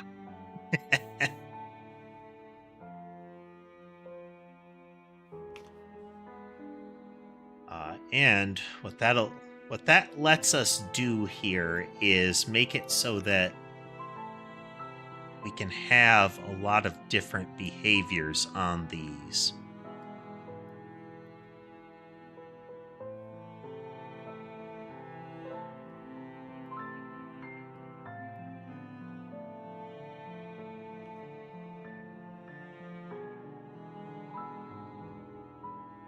Without it ending up as a too much of a mess, you know?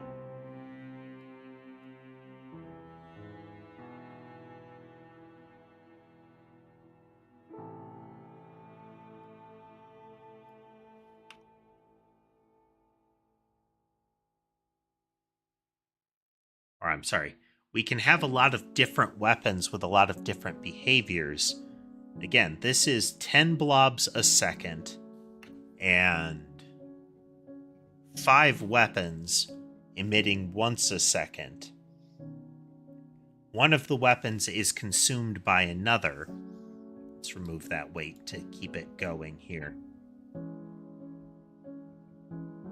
So one of them emits a lot of these mouse objects.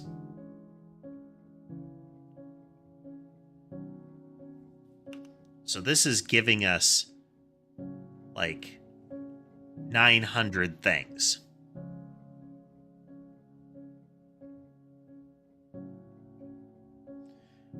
Now, the next thing that we want to play with, though, is collision logic.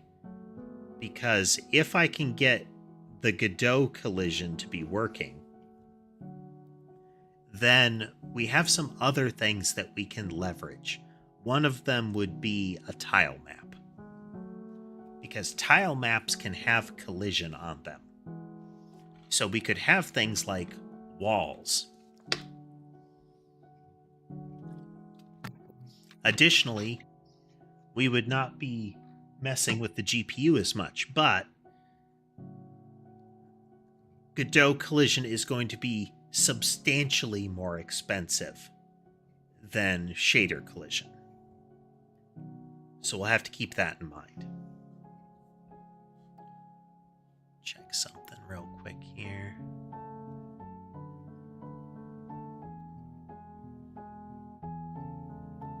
All right.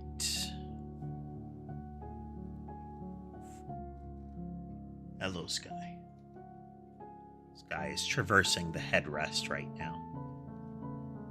Give him some back scratches.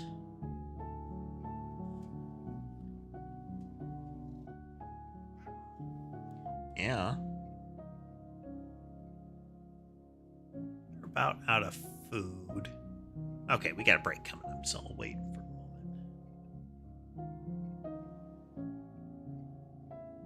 Yeah. The food dishes are empty, so he is going to be lurking nearby and becoming increasingly insistent that I do something about that.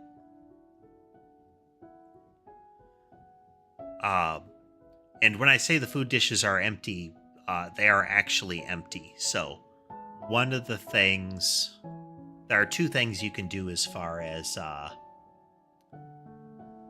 making your cats more comfortable about their food dishes. One is to elevate them. Put them like 4 to 6 inches off the ground. I think it's about 4. So that they don't have to lean down as much. It's hard on their neck. The other is that the dishes should be very shallow. The classic pet food bowl, the edges of it will actually hit their whiskers when they're trying to eat. And cats don't like that. That's really irritating for their whiskers to be pressed like that. That's why you get the cat is complaining that it doesn't have food, but there's food all around the edges of the bowl. It is painful for them to try to get that food. Hey there, White Wolf. Okay, so we fixed that. Let's get that commit in there.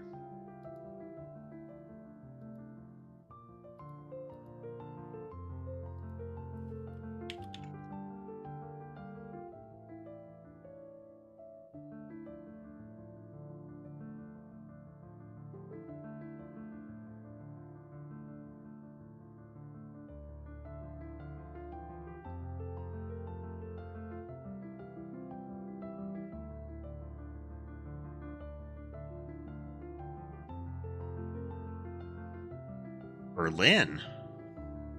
How's that going for you? Is it like a vacation or a business thing?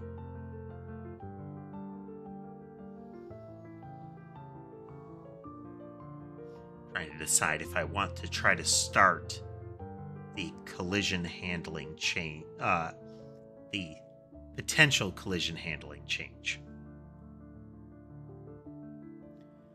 One of the big advantages that moving to Godot physics could do is allow us to have things like line weapons or beams, that kind of thing. Right now, we can only have a projectile that is on impact or a circular explosion kind of thing.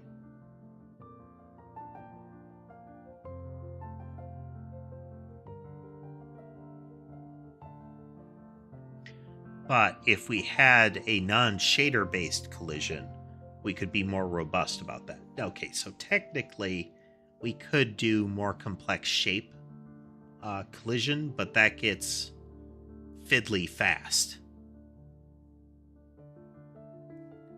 We would have to pass a lot more data into the shader, and the shader doesn't like variable sized data. It wants very uniform things.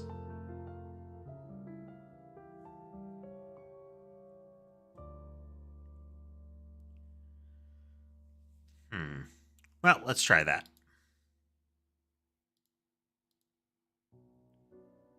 Okay, so here's shader-based collision. Shape-based collision was to interface with the GPU directly. No, we could load that back in and see what happens. This is still... This method is closer to being able to use Godot shapes. In this one, we are only creating circles, though. Same logic, creating circles.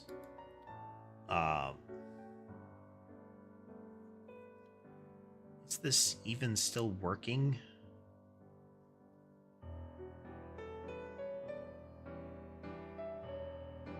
We're going to find out.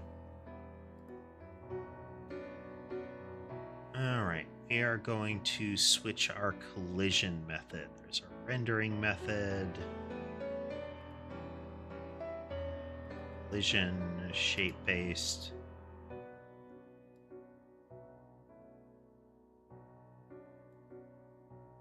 Fire it up.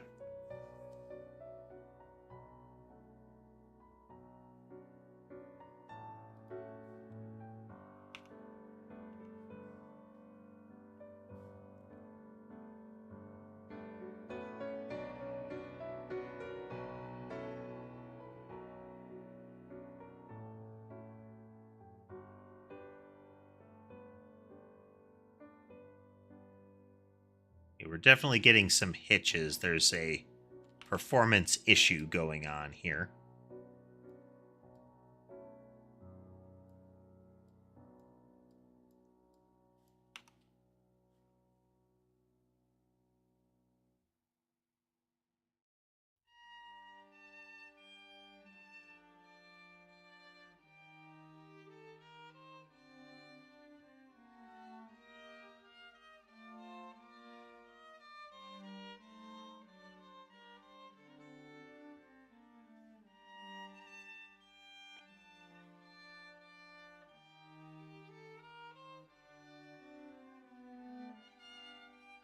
Wow.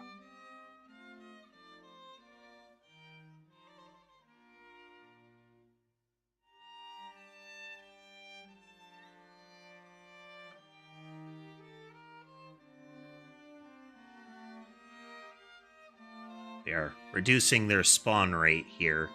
But clearly, there's some logical issues happening.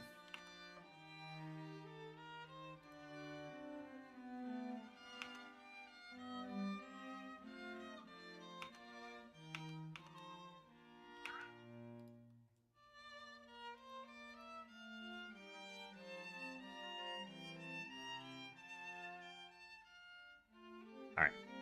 We have some debugger. Yeah. I acknowledge you, Sky. I do. I do. Is it break time? Yeah. It's break time. All right, be right back, folks.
And we're back.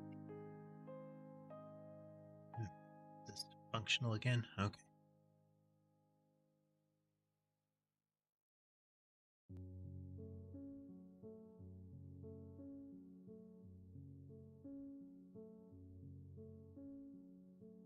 Collision area.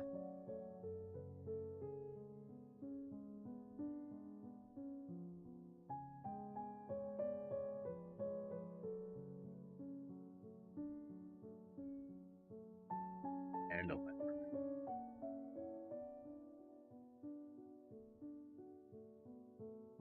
That's right. This one's not going to handle. So entities can change categories.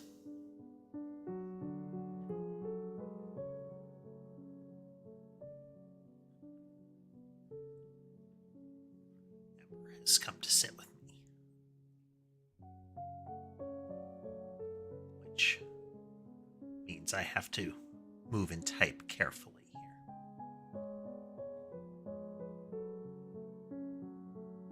So,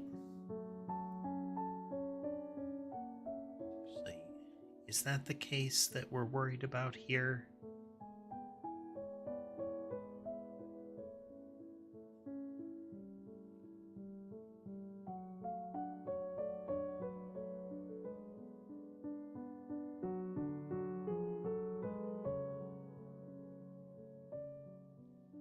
Okay, that's right. We are fully specifying.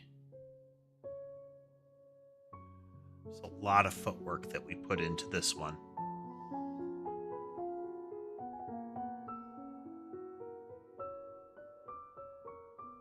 And it is clearly not working right.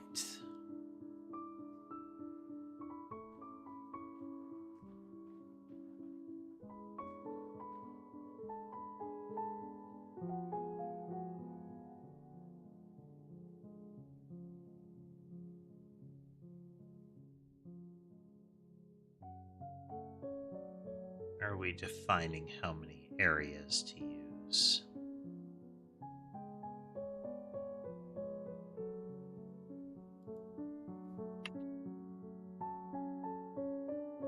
This will technically be slower, but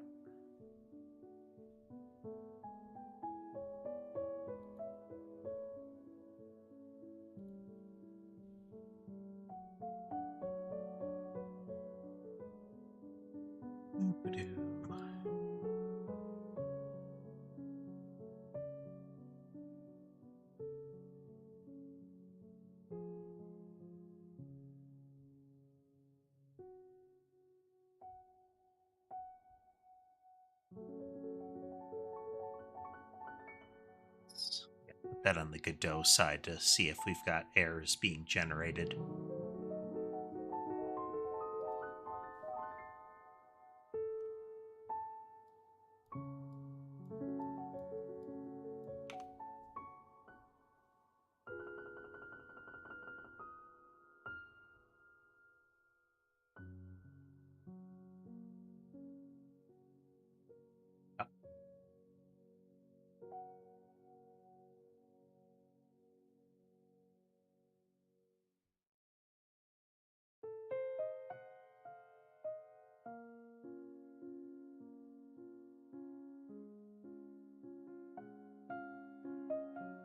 Collision area.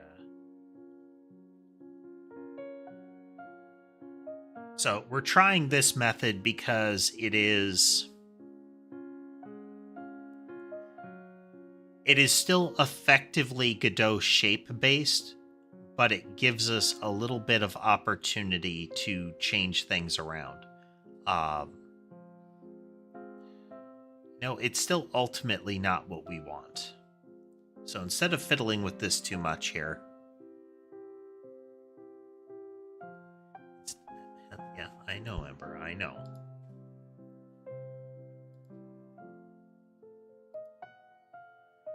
We are going to discard these changes. All right, we are going to make a new one. So it needs to be a collision manager. And we'll derive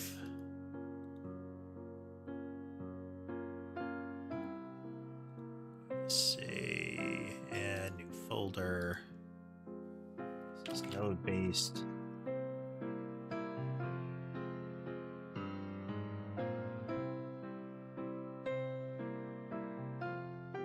Is this super vague in its naming? Yeah, but it'll do.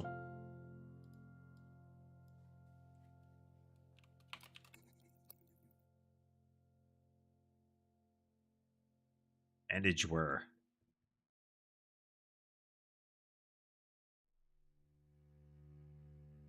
A overall collection. It is a public partial.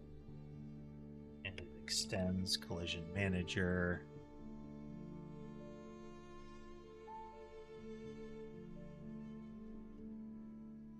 Using Godot in there early. Man. Using Godot. Scooby-Doo IRL.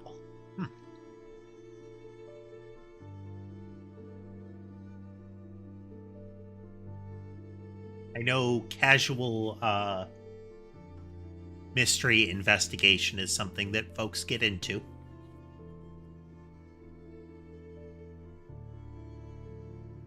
What is your fun fact, Bat Dog?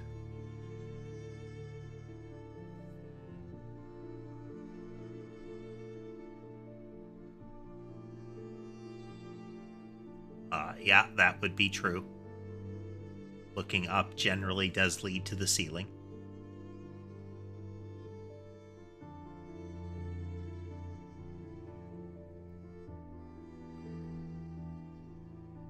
What am I doing?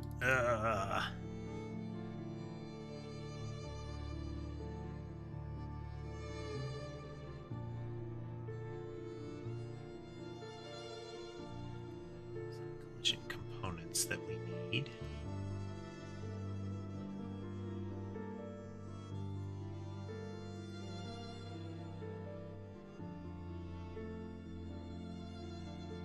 Should be a process kind of portion.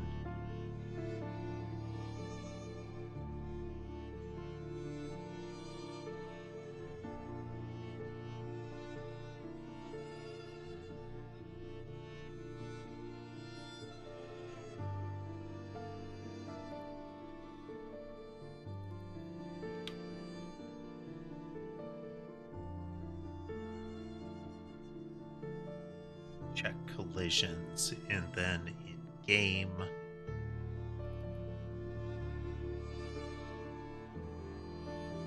Ready. Okay, check collisions is the operative bit.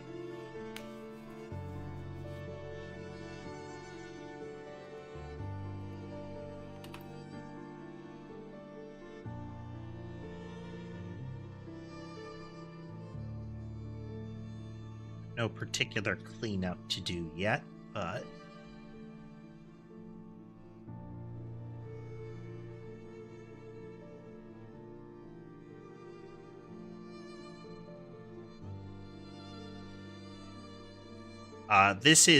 the cleanup method is largely particular to the shader one, but this is kind of just in case.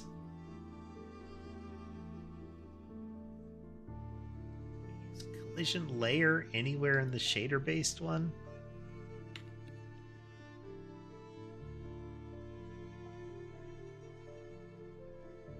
No, collision layer is a remnant of the shape based one.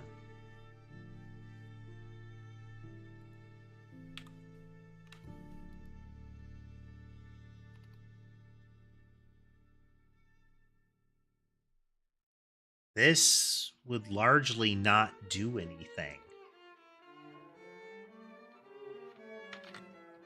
But it needs to.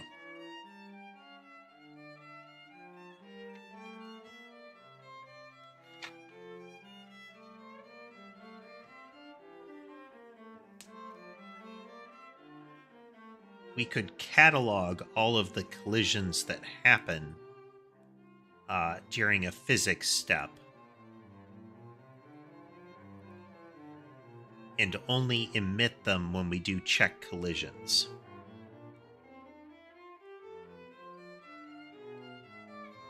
Yeah.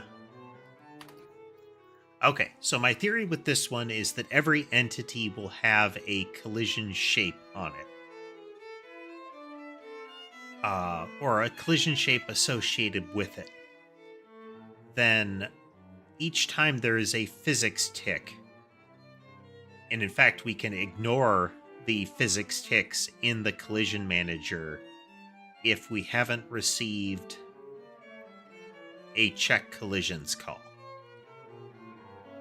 So we get a call, we say, okay, I haven't checked collisions recently, and we loop it back around. That way we're not... No, we wouldn't be able to do that. Well, anyway, so every entity has a shape. We catalog all of the collision events that are happening up until we get a check collisions call, at which point we process all of them. And repeat, essentially. Okay. So let's look over on the Godot side. We need to... we're going to get that out of there for now.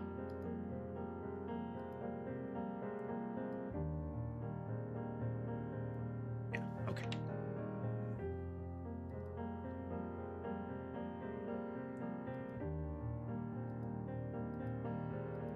I'm going to preemptively create a new scene.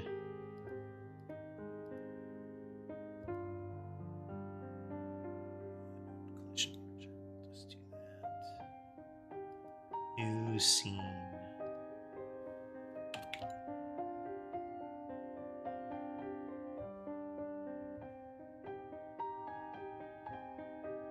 Okay, and the node collision manager has a script, which is node collision manager, just so. And we're gonna take a quick look at some of the things we can add.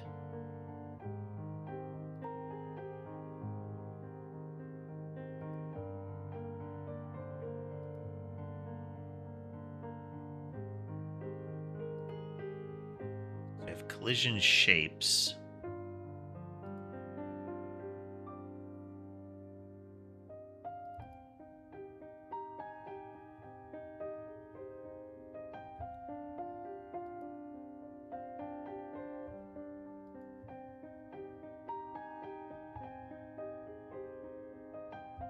Provides a shape 2D with a collision object 2D parent. Okay.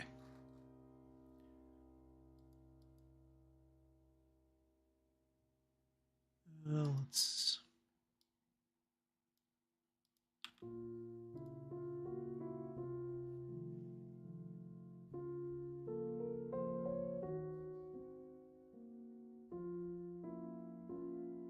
area, static body, or character body. Okay, we needed that area. There we go. And then it needs a shape.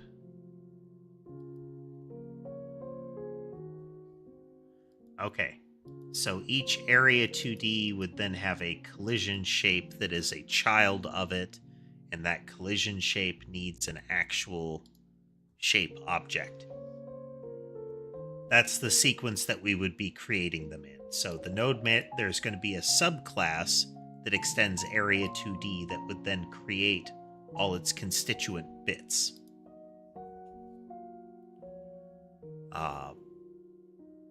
So there would be a collision node or an entity collision node that would extend area 2D, and then it would generate its collision shape 2D and the corresponding shape based on its data, which for now would be a circle of the size of the texture.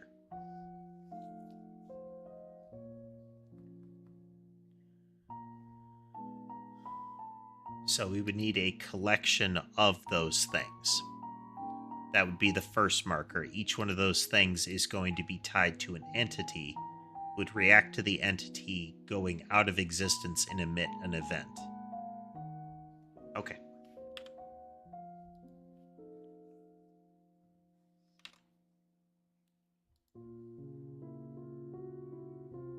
So if we look at our collision logic and some of these others, actually, we'll look at the movement not movement, rendering. Show you what I'm talking about.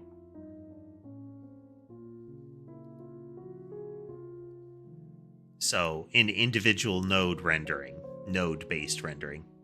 So we have a entity node renderer and a entity render node here.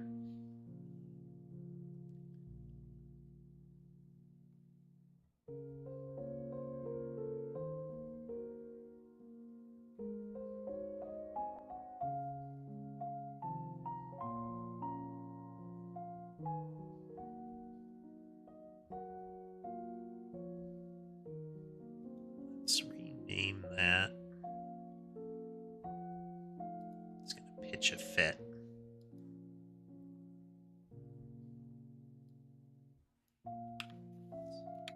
Entity collision node manager.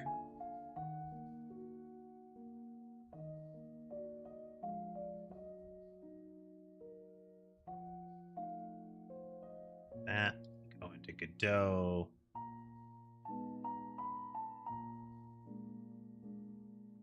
Rename it to that. Here we are going to detach and to attach a script entity collision node manager. That, okay. So then we need another type, which is going to be a entity collision node.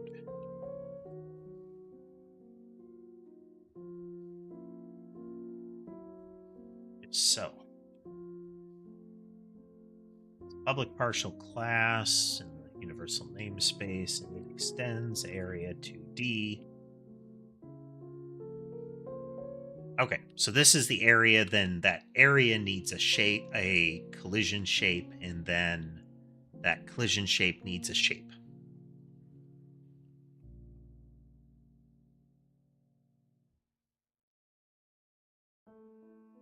Sometimes the suggestion logic is good. There have been some terrible ones recently where I have no idea why it's doing, or it's offering what it's offering.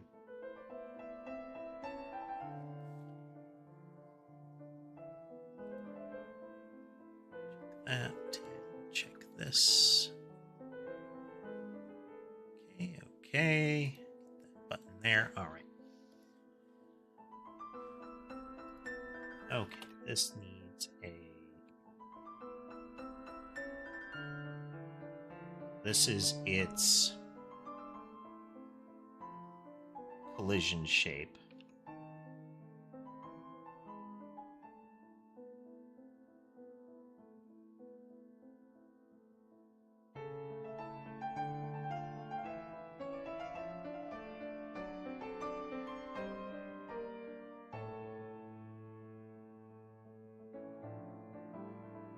Okay, so it's going to have a collision shape 2D and a shape.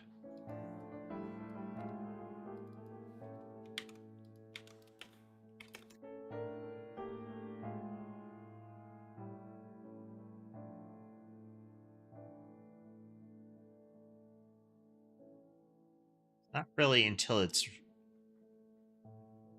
initialized that it's relevant.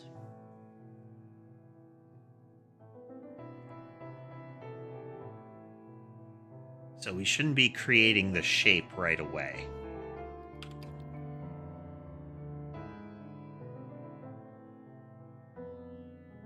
So we need a sort of initialization.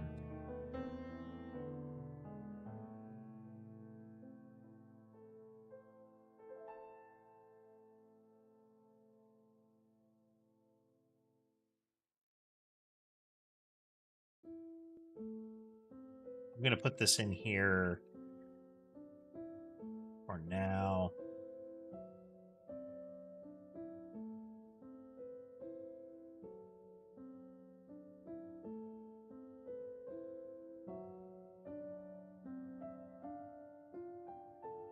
We are going to need to have an on-entity remove here.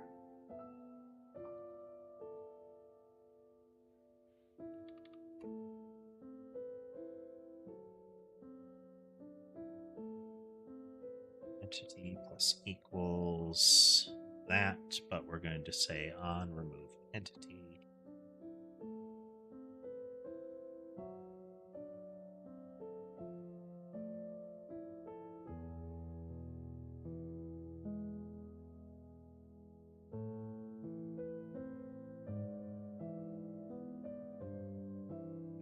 Minus equals that.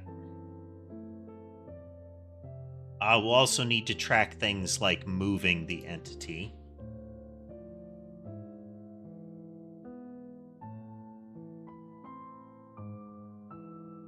Category change plus equals that. Okay, so with collision, we need to know if its category changes because that's going to change which collision mask we use. We need to know if it moves because we need to move this object. We need to know if the entity is being removed, so it's being deleted, because then that entity removal needs to bubble up through the collision node to the collision node manager.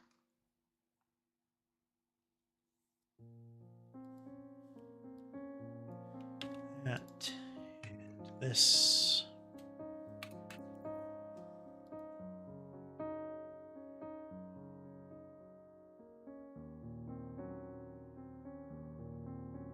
Giving a kitty back scratches here.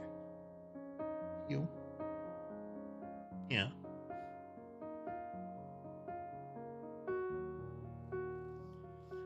My microphone filters are pretty good, so you generally can't hear them talking. Come on. This is uncertain.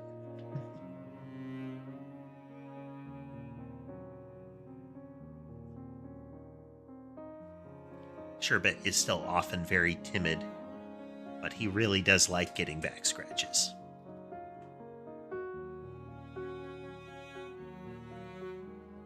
So he finally jumped up on the headrest here and is really leaning in.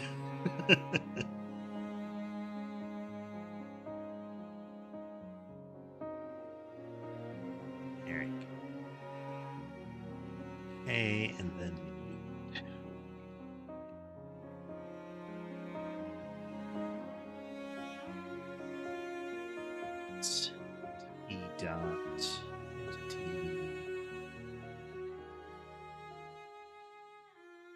position updated.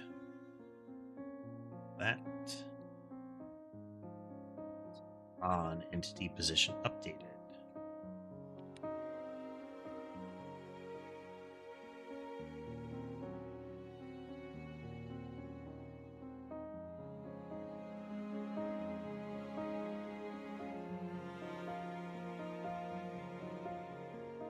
So this is where we will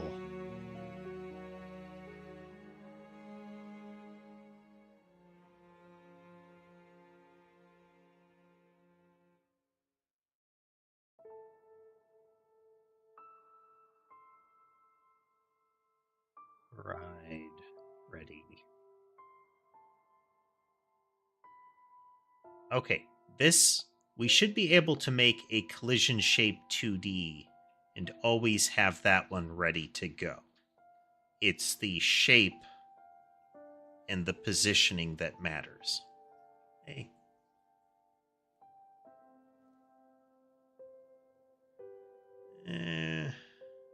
I'm trying to decide how I want to do this because we don't want to destroy these things frequently. Nodes are expensive to create and move around. So having them essentially sit idle is cheaper.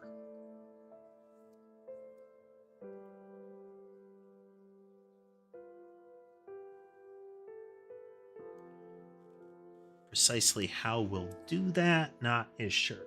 Like, we're doing that with the rendering shapes. They stick around. You just can't see them anymore. But they still exist. We just detach them from the main tree. So we'll do that the same way. Yeah. Which means in our ready, we can say Collision shape 2D. It's a new one there.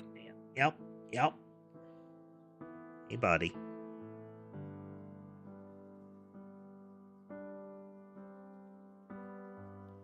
He normally doesn't walk down me like this. But I guess he really wanted his back scratches. Yeah. It's starting to warm up enough, or at least the season is the season where it would warm up enough that they're starting to shed noticeably. He is definitely not one of them that will let me get close enough with the de-shedding brush. And most of the others will tolerate it only briefly. So we make that, then this dot add child, collision shape. Now it does not have a shape object yet. This is when we do that.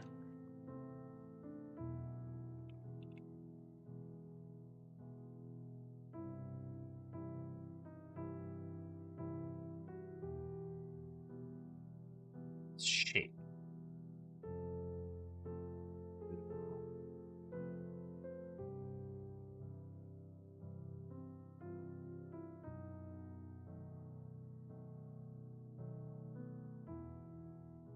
Yeah. Polygon shapes would be the slowest.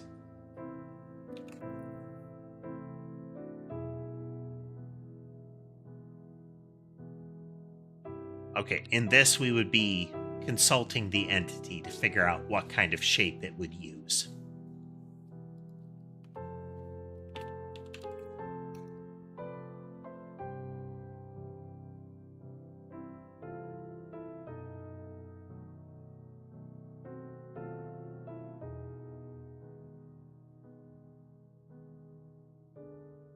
And user signal.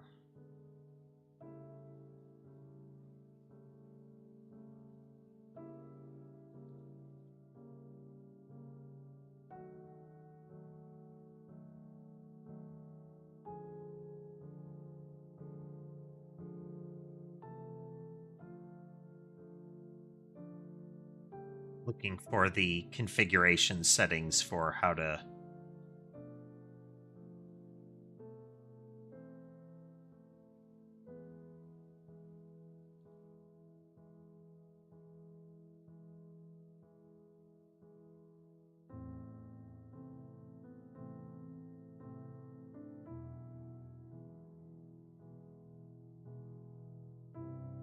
Okay, that is way deeper than we want to look at it.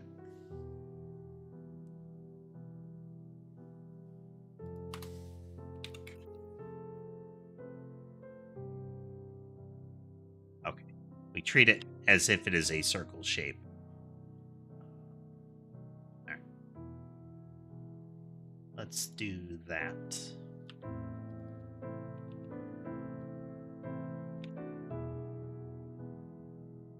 Come on now.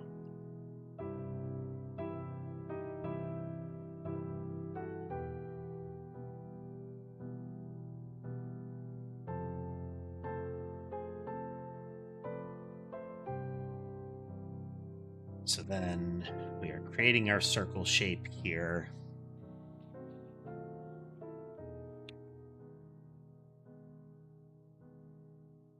Okay, and it is the collision shape that's going to be moving around.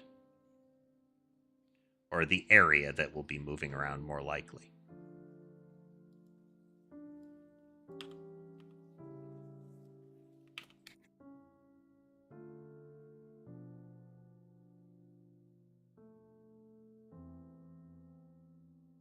Or we'll get the collision mask. And that will be able to convert that through the entity to what the... But we should be able to convert the collision mask and collision type directly.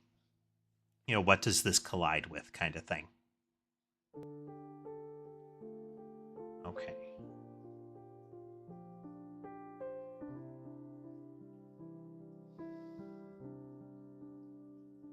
We We need the texture wrapper.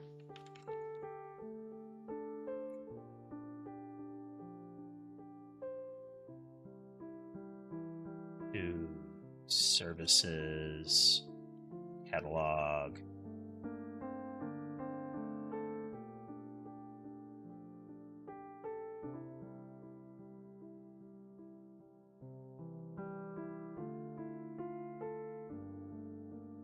Texture.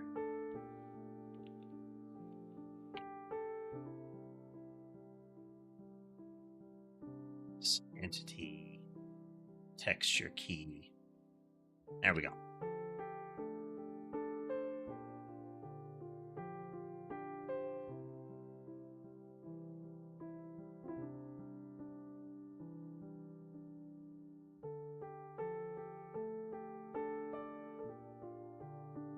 This will be a float, but the frame width is an int. That's okay.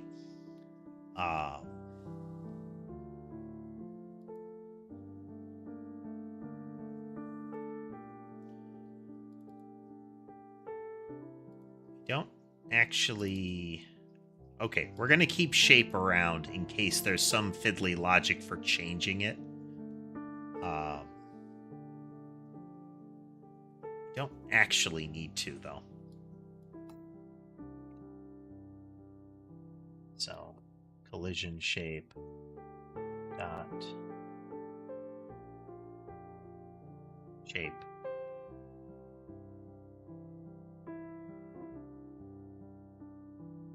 So we can skip. Okay, yeah. So when we get an entity, we are setting up. Nice. We get an entity, so then we set up the collision shape on it. We are going to... Hey there, 10. Rizani.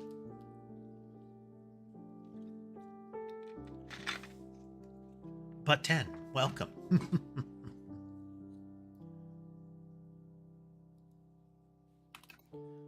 Stop position, entity position. Not too long. Not too long. All right, so that gives us the shape whenever the entity's position is updated.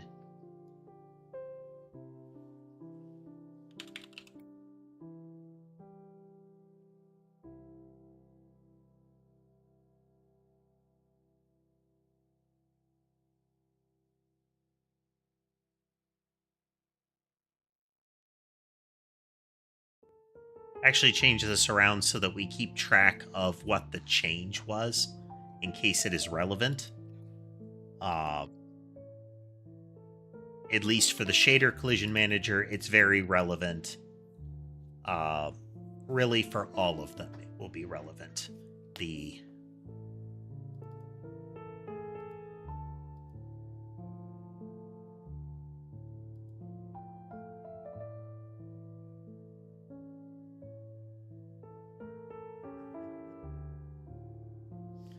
Thanks for swinging through then. Anyway.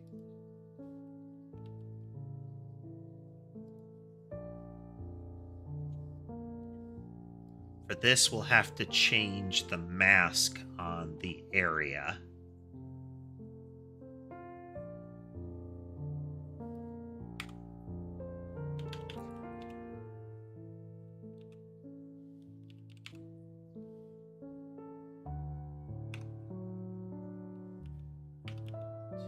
Category. It's dot.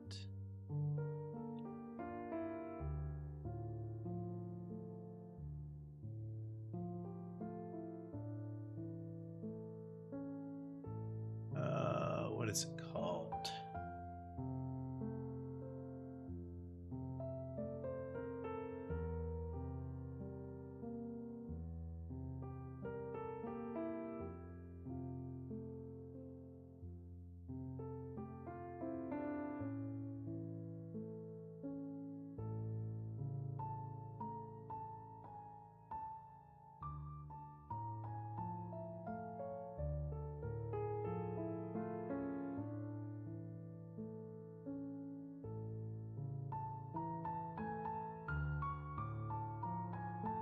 the definition of that. Collision mask. Okay. Yep.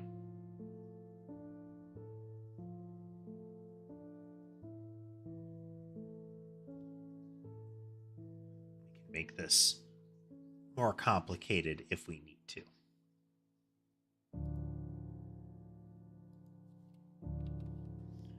Okay, so this complexity is less than we see in some of the others, because we're just telling Godot, hey, this happened. Well, I exist on this layer, and I collide with things on this layer. No, technically, I exist on these layers, and I collide with things on these layers. A mask is a bit field.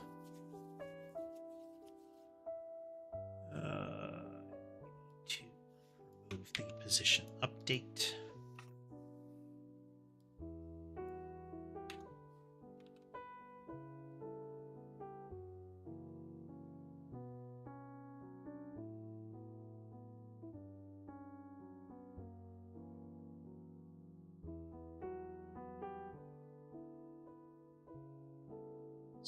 Expected override.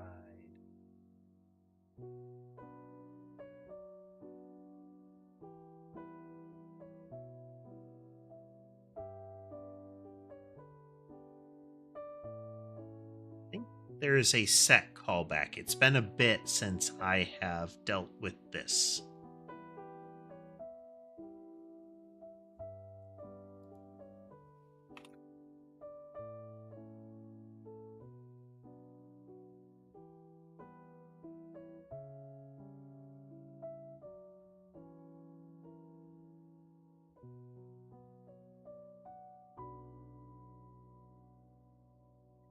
Exit tree.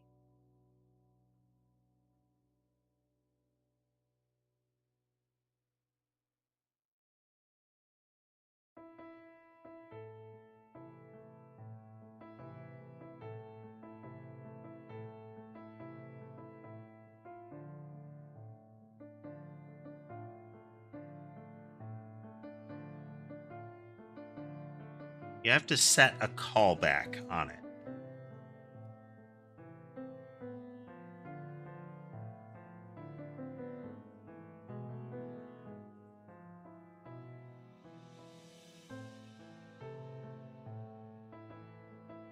But I don't know where we do that now.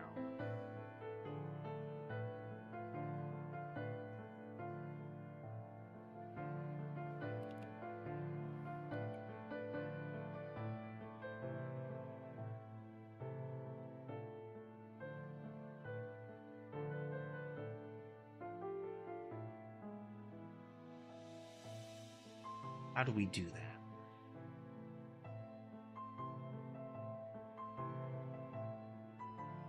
Not going to be the shape, right?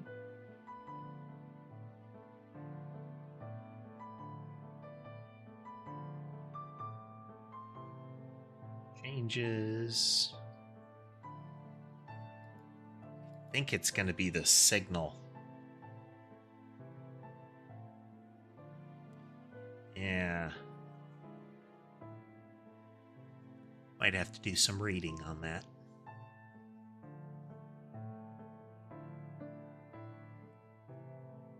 Yeah.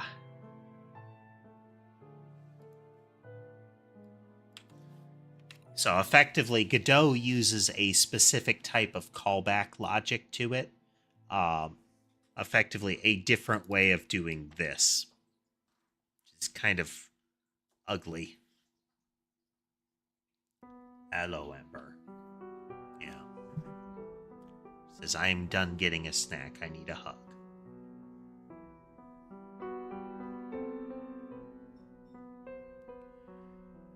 So Sky will... Ember is a shoulder cat. If she can get away with it, she'll try to...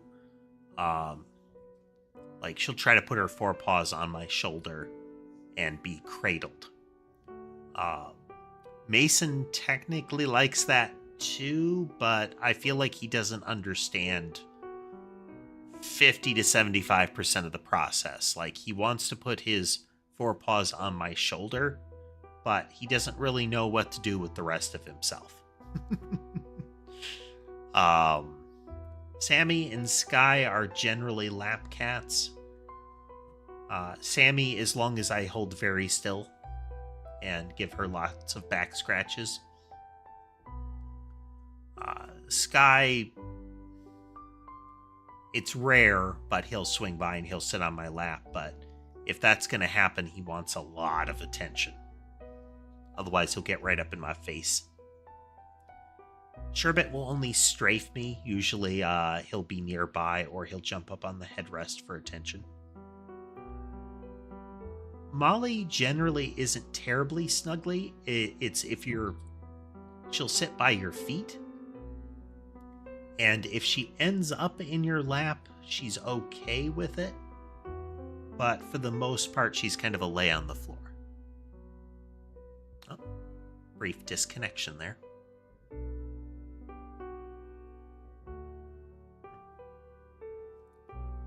Weird. Just double check, make sure it's still running. Yep, that's still going. That's still going. Good. Little connection hiccup.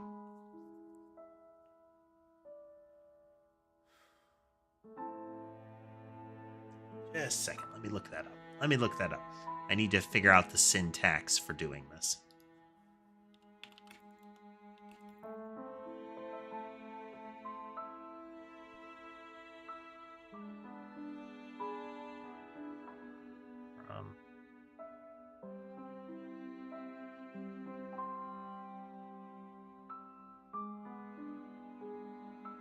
Checking a web page here.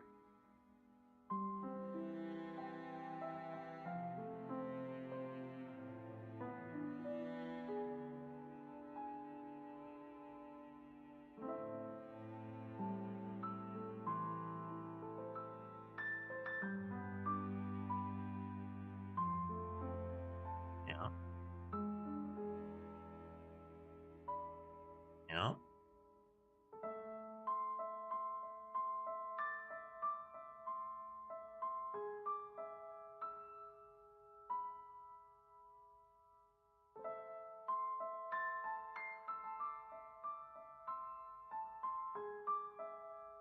Or some code samples here on how they're setting it up.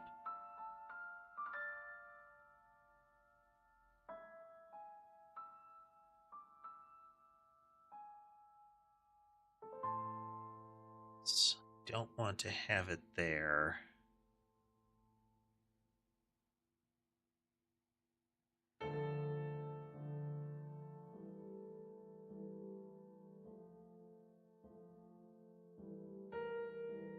This could technically work.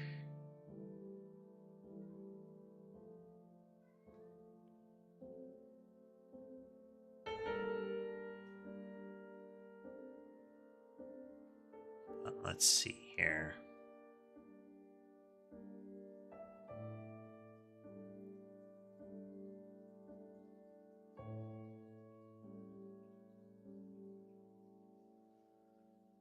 So I don't want...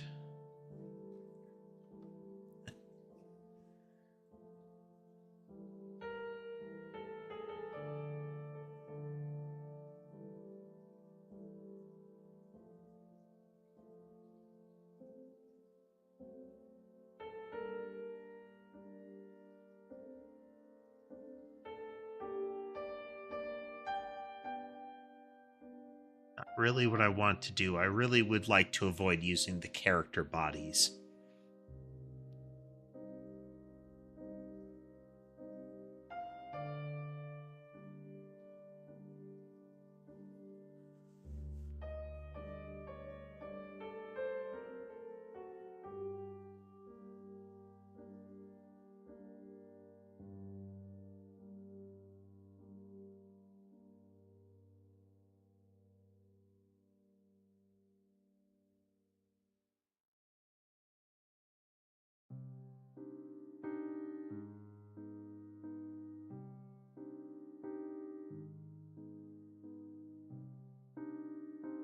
Move and collide, I think we need to do.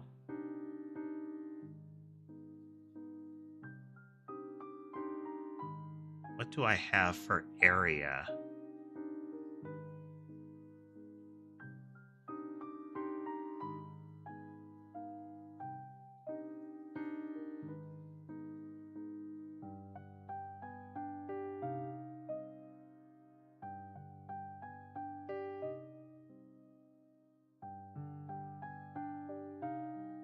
What do we got?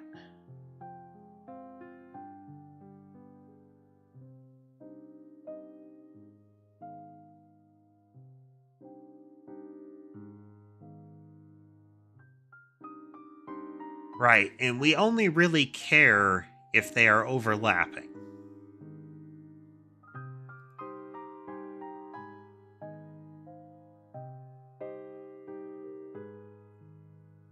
Okay, we could call get overlapping.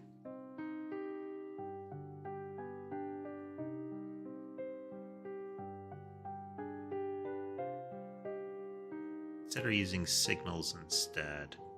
But how to?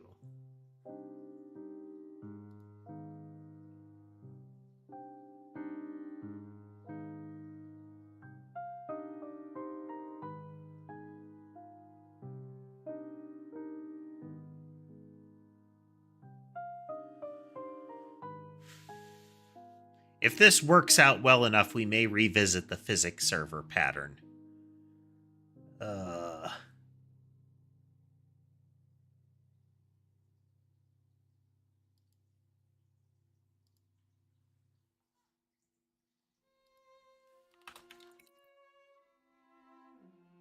Oh, well, there we go. Thank you.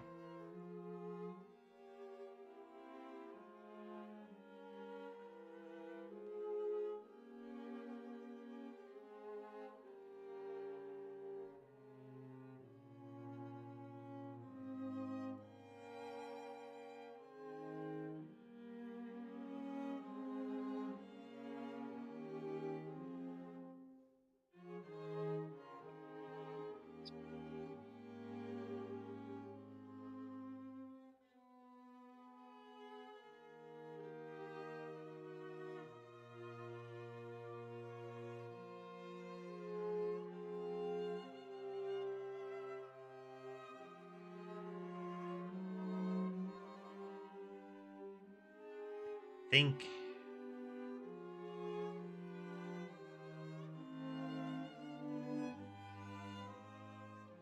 we'll make this read only.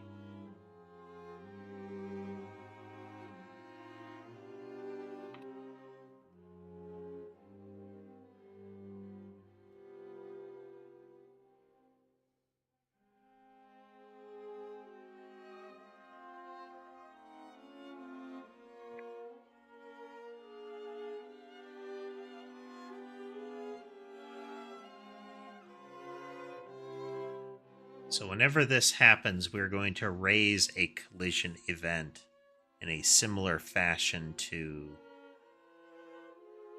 some of these others. So let's look at shader collision manager here.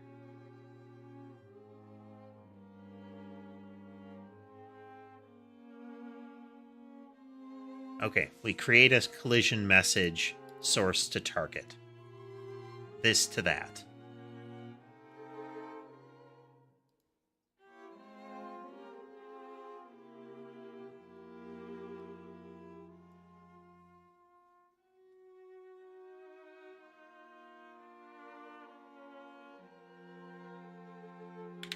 If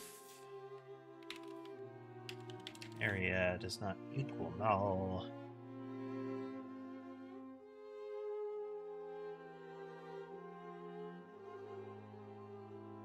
and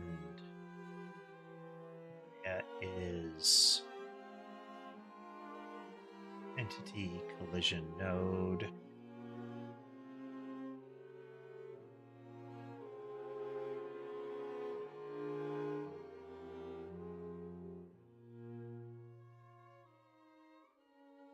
Area as a collision node. That way we can set it up.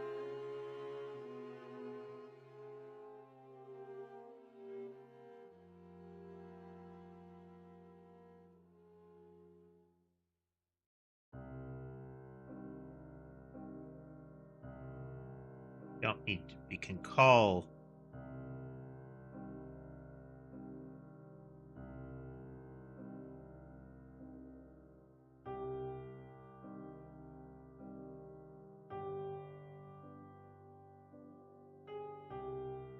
Okay, this way we don't have to do bidirectional.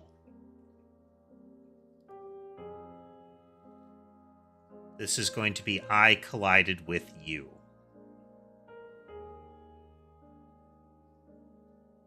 Yeah.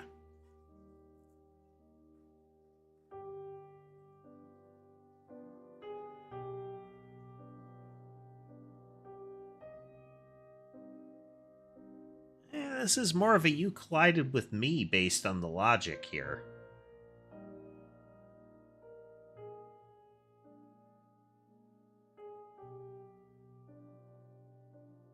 But it's kind of 6 one way, half a dozen the other.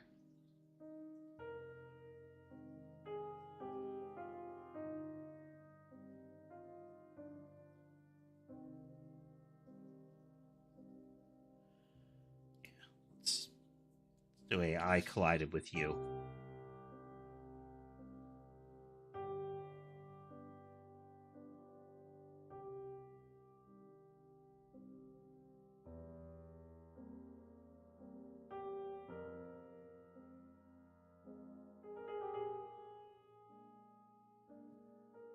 Message.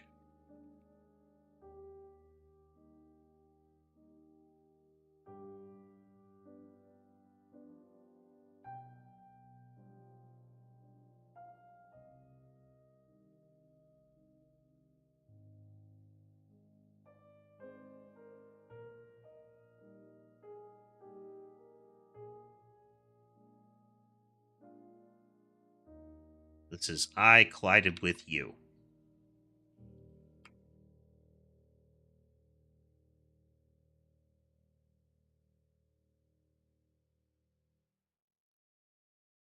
If there's an entity, do this.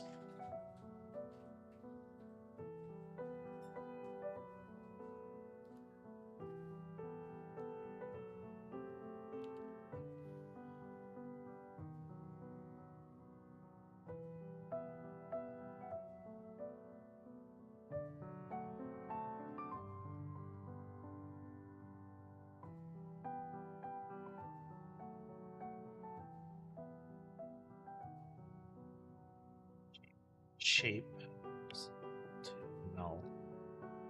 I don't know if this is actually what we want to do, but it's what we're going to do.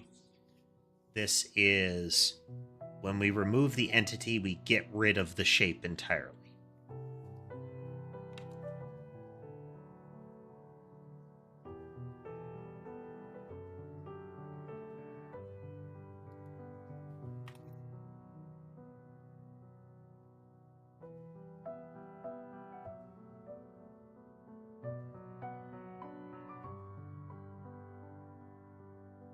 Ember is zooming around. Let's see if we can spot her.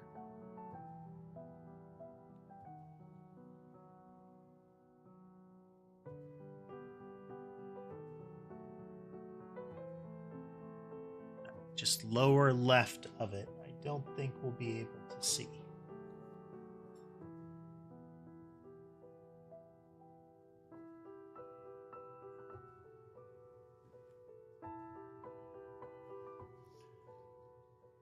Is an upper left.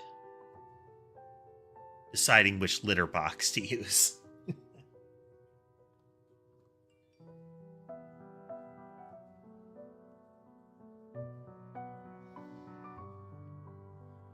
Let's see here.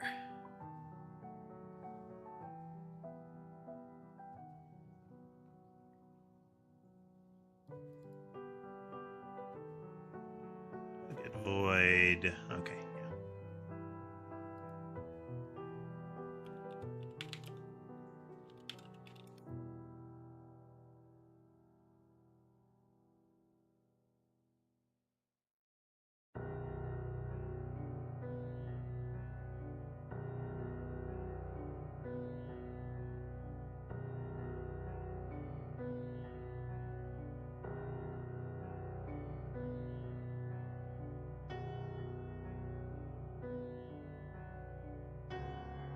have an independent ID.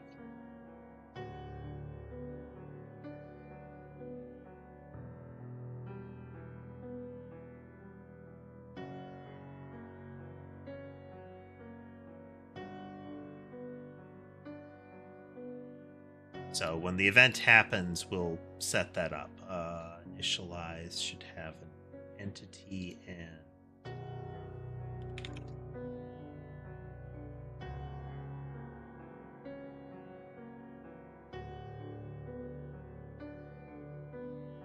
identifier.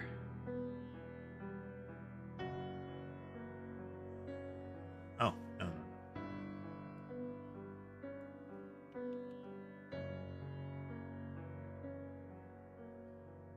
When we initially create one, we give it an ID.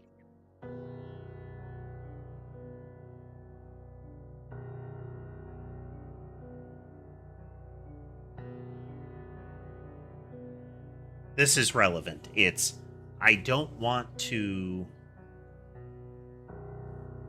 Oh, no. Because we can reuse IDs. There's nothing that says this node will be that ID again. Could be. Yeah. Why? Okay, yeah. Do it that way.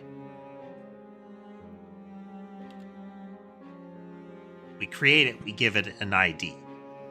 Then subsequently, if we reuse it, we'll just take the one that we've got by ID. Yeah. So then in the collision node manager, we have two dictionaries. One of them is the list of active collision shapes, our collision nodes. Ultimately, this is just the children of this thing. Its job is to add them and remove them as new entities are created and removed. When the entity is removed, the collision node hears that on remove entity. And we will raise this event.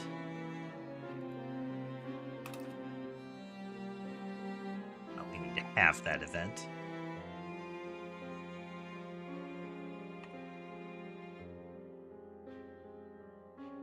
Ember has come back for attention.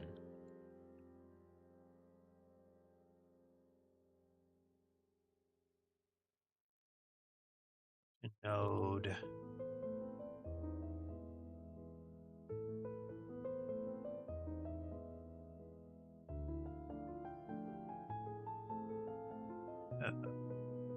It's trying to be consistent with some of my naming here.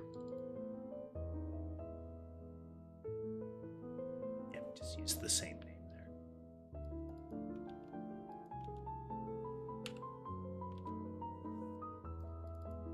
there. Then, if there's anything there, we're going to poke it with this.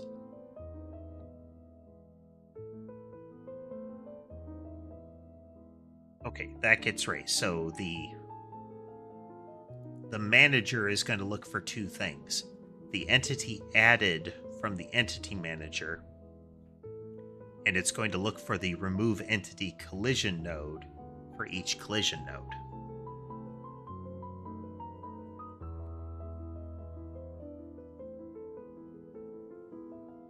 Ember is back for more snuggles here.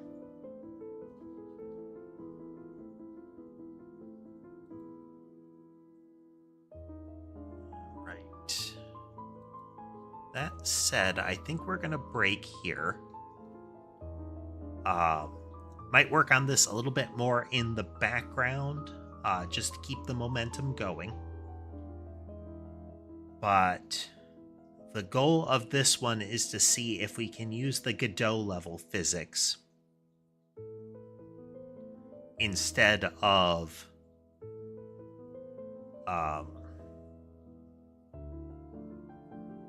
thoughts. instead of the anything custom.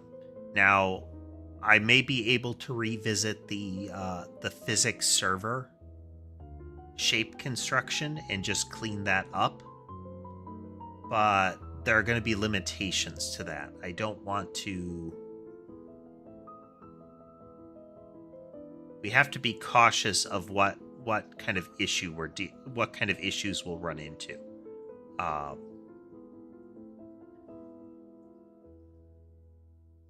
What this ends up doing is each of these areas and shapes can handle things differently. So I can have in the collision node right now, it's hard-coded to use a circle. We could have subtypes or similar that use different shapes, or just logic on these that tells me what shape to use, what shape concept to use. Which will probably be part of the entity and less part of the texture. So instead of getting the texture wrapper and checking the frame width, we ask the entity, what shape are you and what are the corresponding dimensions, you know?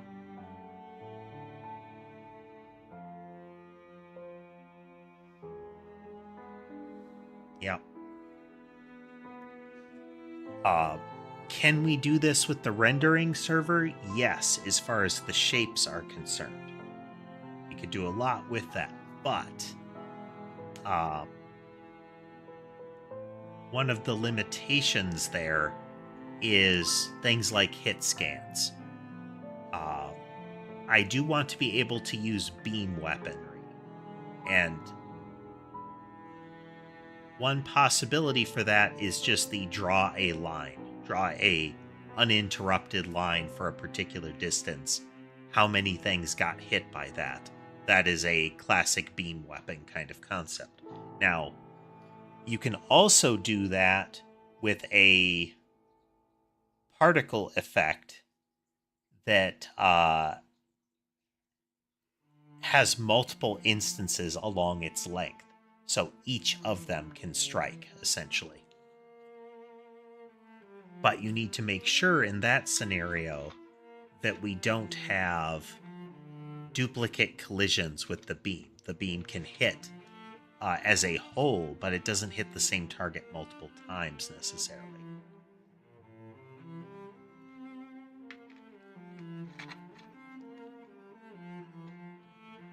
But we'll have to consider how to do that. The shader collision right now, its limitation is I can only do circles. But we may be able to work around some of that. Circle is not the worst. We might need to use squares, but that gets us into much uglier math, you know? You have to do multiple checks to make sure a square is, you have to check the corners, you know? Is any corner of either of them inside of it?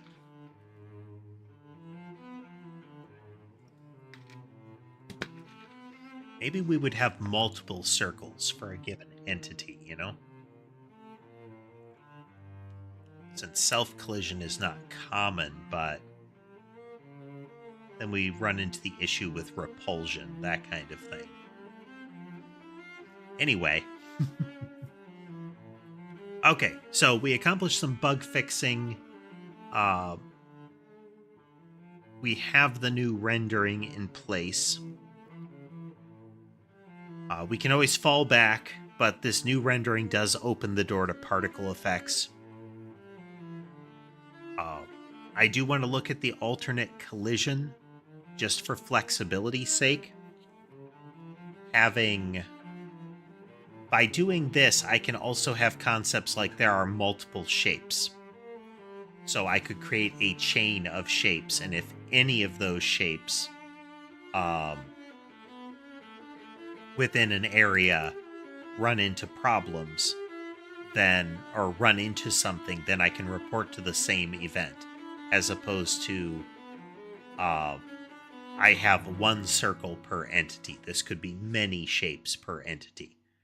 Opens the door to, like, hit boxes and hurt boxes on things, as well as dealing with the beam weapon question.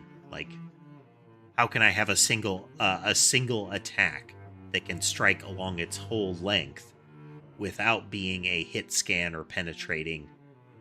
Alternately, I could have a hit scan every time we move, every time the position changes, draw the line from past to current. Did it touch anything? And that change in position can be the entire distance that it would go. Rendering that is going to be another thing, but that's an advantage of the new rendering logic, is I can have a particle that goes along that whole distance kind of thing. But yeah, I need to do a little bit more research on this, make sure I've got all of the bases covered, and get the manager rolling. Then we can see if that works. Next stream is probably going to be a game. I think I want to get a Look Outside run in there, or another day of Look Outside. Hopefully that will be tomorrow. I will get that together sometime today or tomorrow morning. There is an appointment tomorrow morning that may slow that down, but we'll see. We'll see. But I hope everybody had fun watching with us today. Coding streams are always kind of mellow, though sadly they do involve me staring and muttering a lot.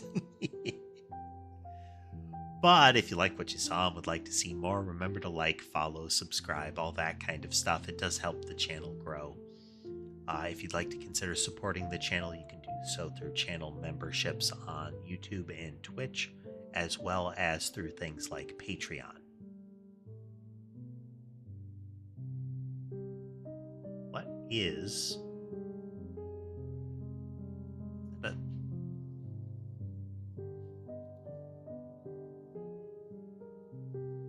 What does that redeem?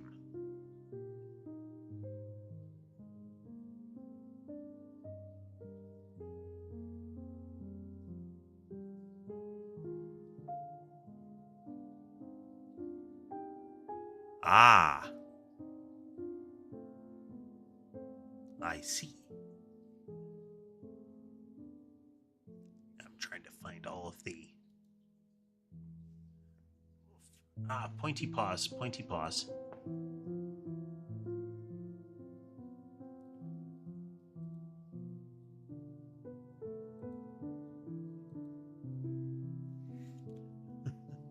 Well, thank you, Parakeet.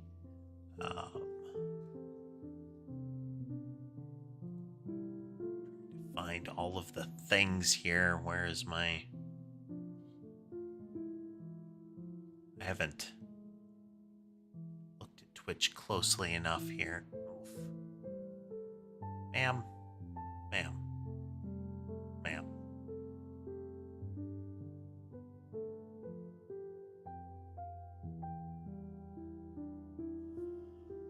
But thank you, Parakeet. Thank you.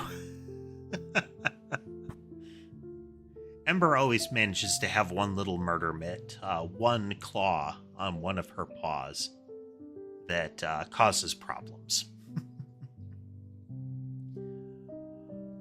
But if you'd like to consider supporting the channel, you can do so through Twitch memberships, YouTube memberships, bits and corresponding things, as well as Patreon and Coffee. You can find links to the corresponding things either on the service that you're viewing through, or on the LinkTree link that is in my profile. Is in the profiles on the various source sites. With all that said, I hope the rest of your day is good, and I will see you next time. Good night, everyone.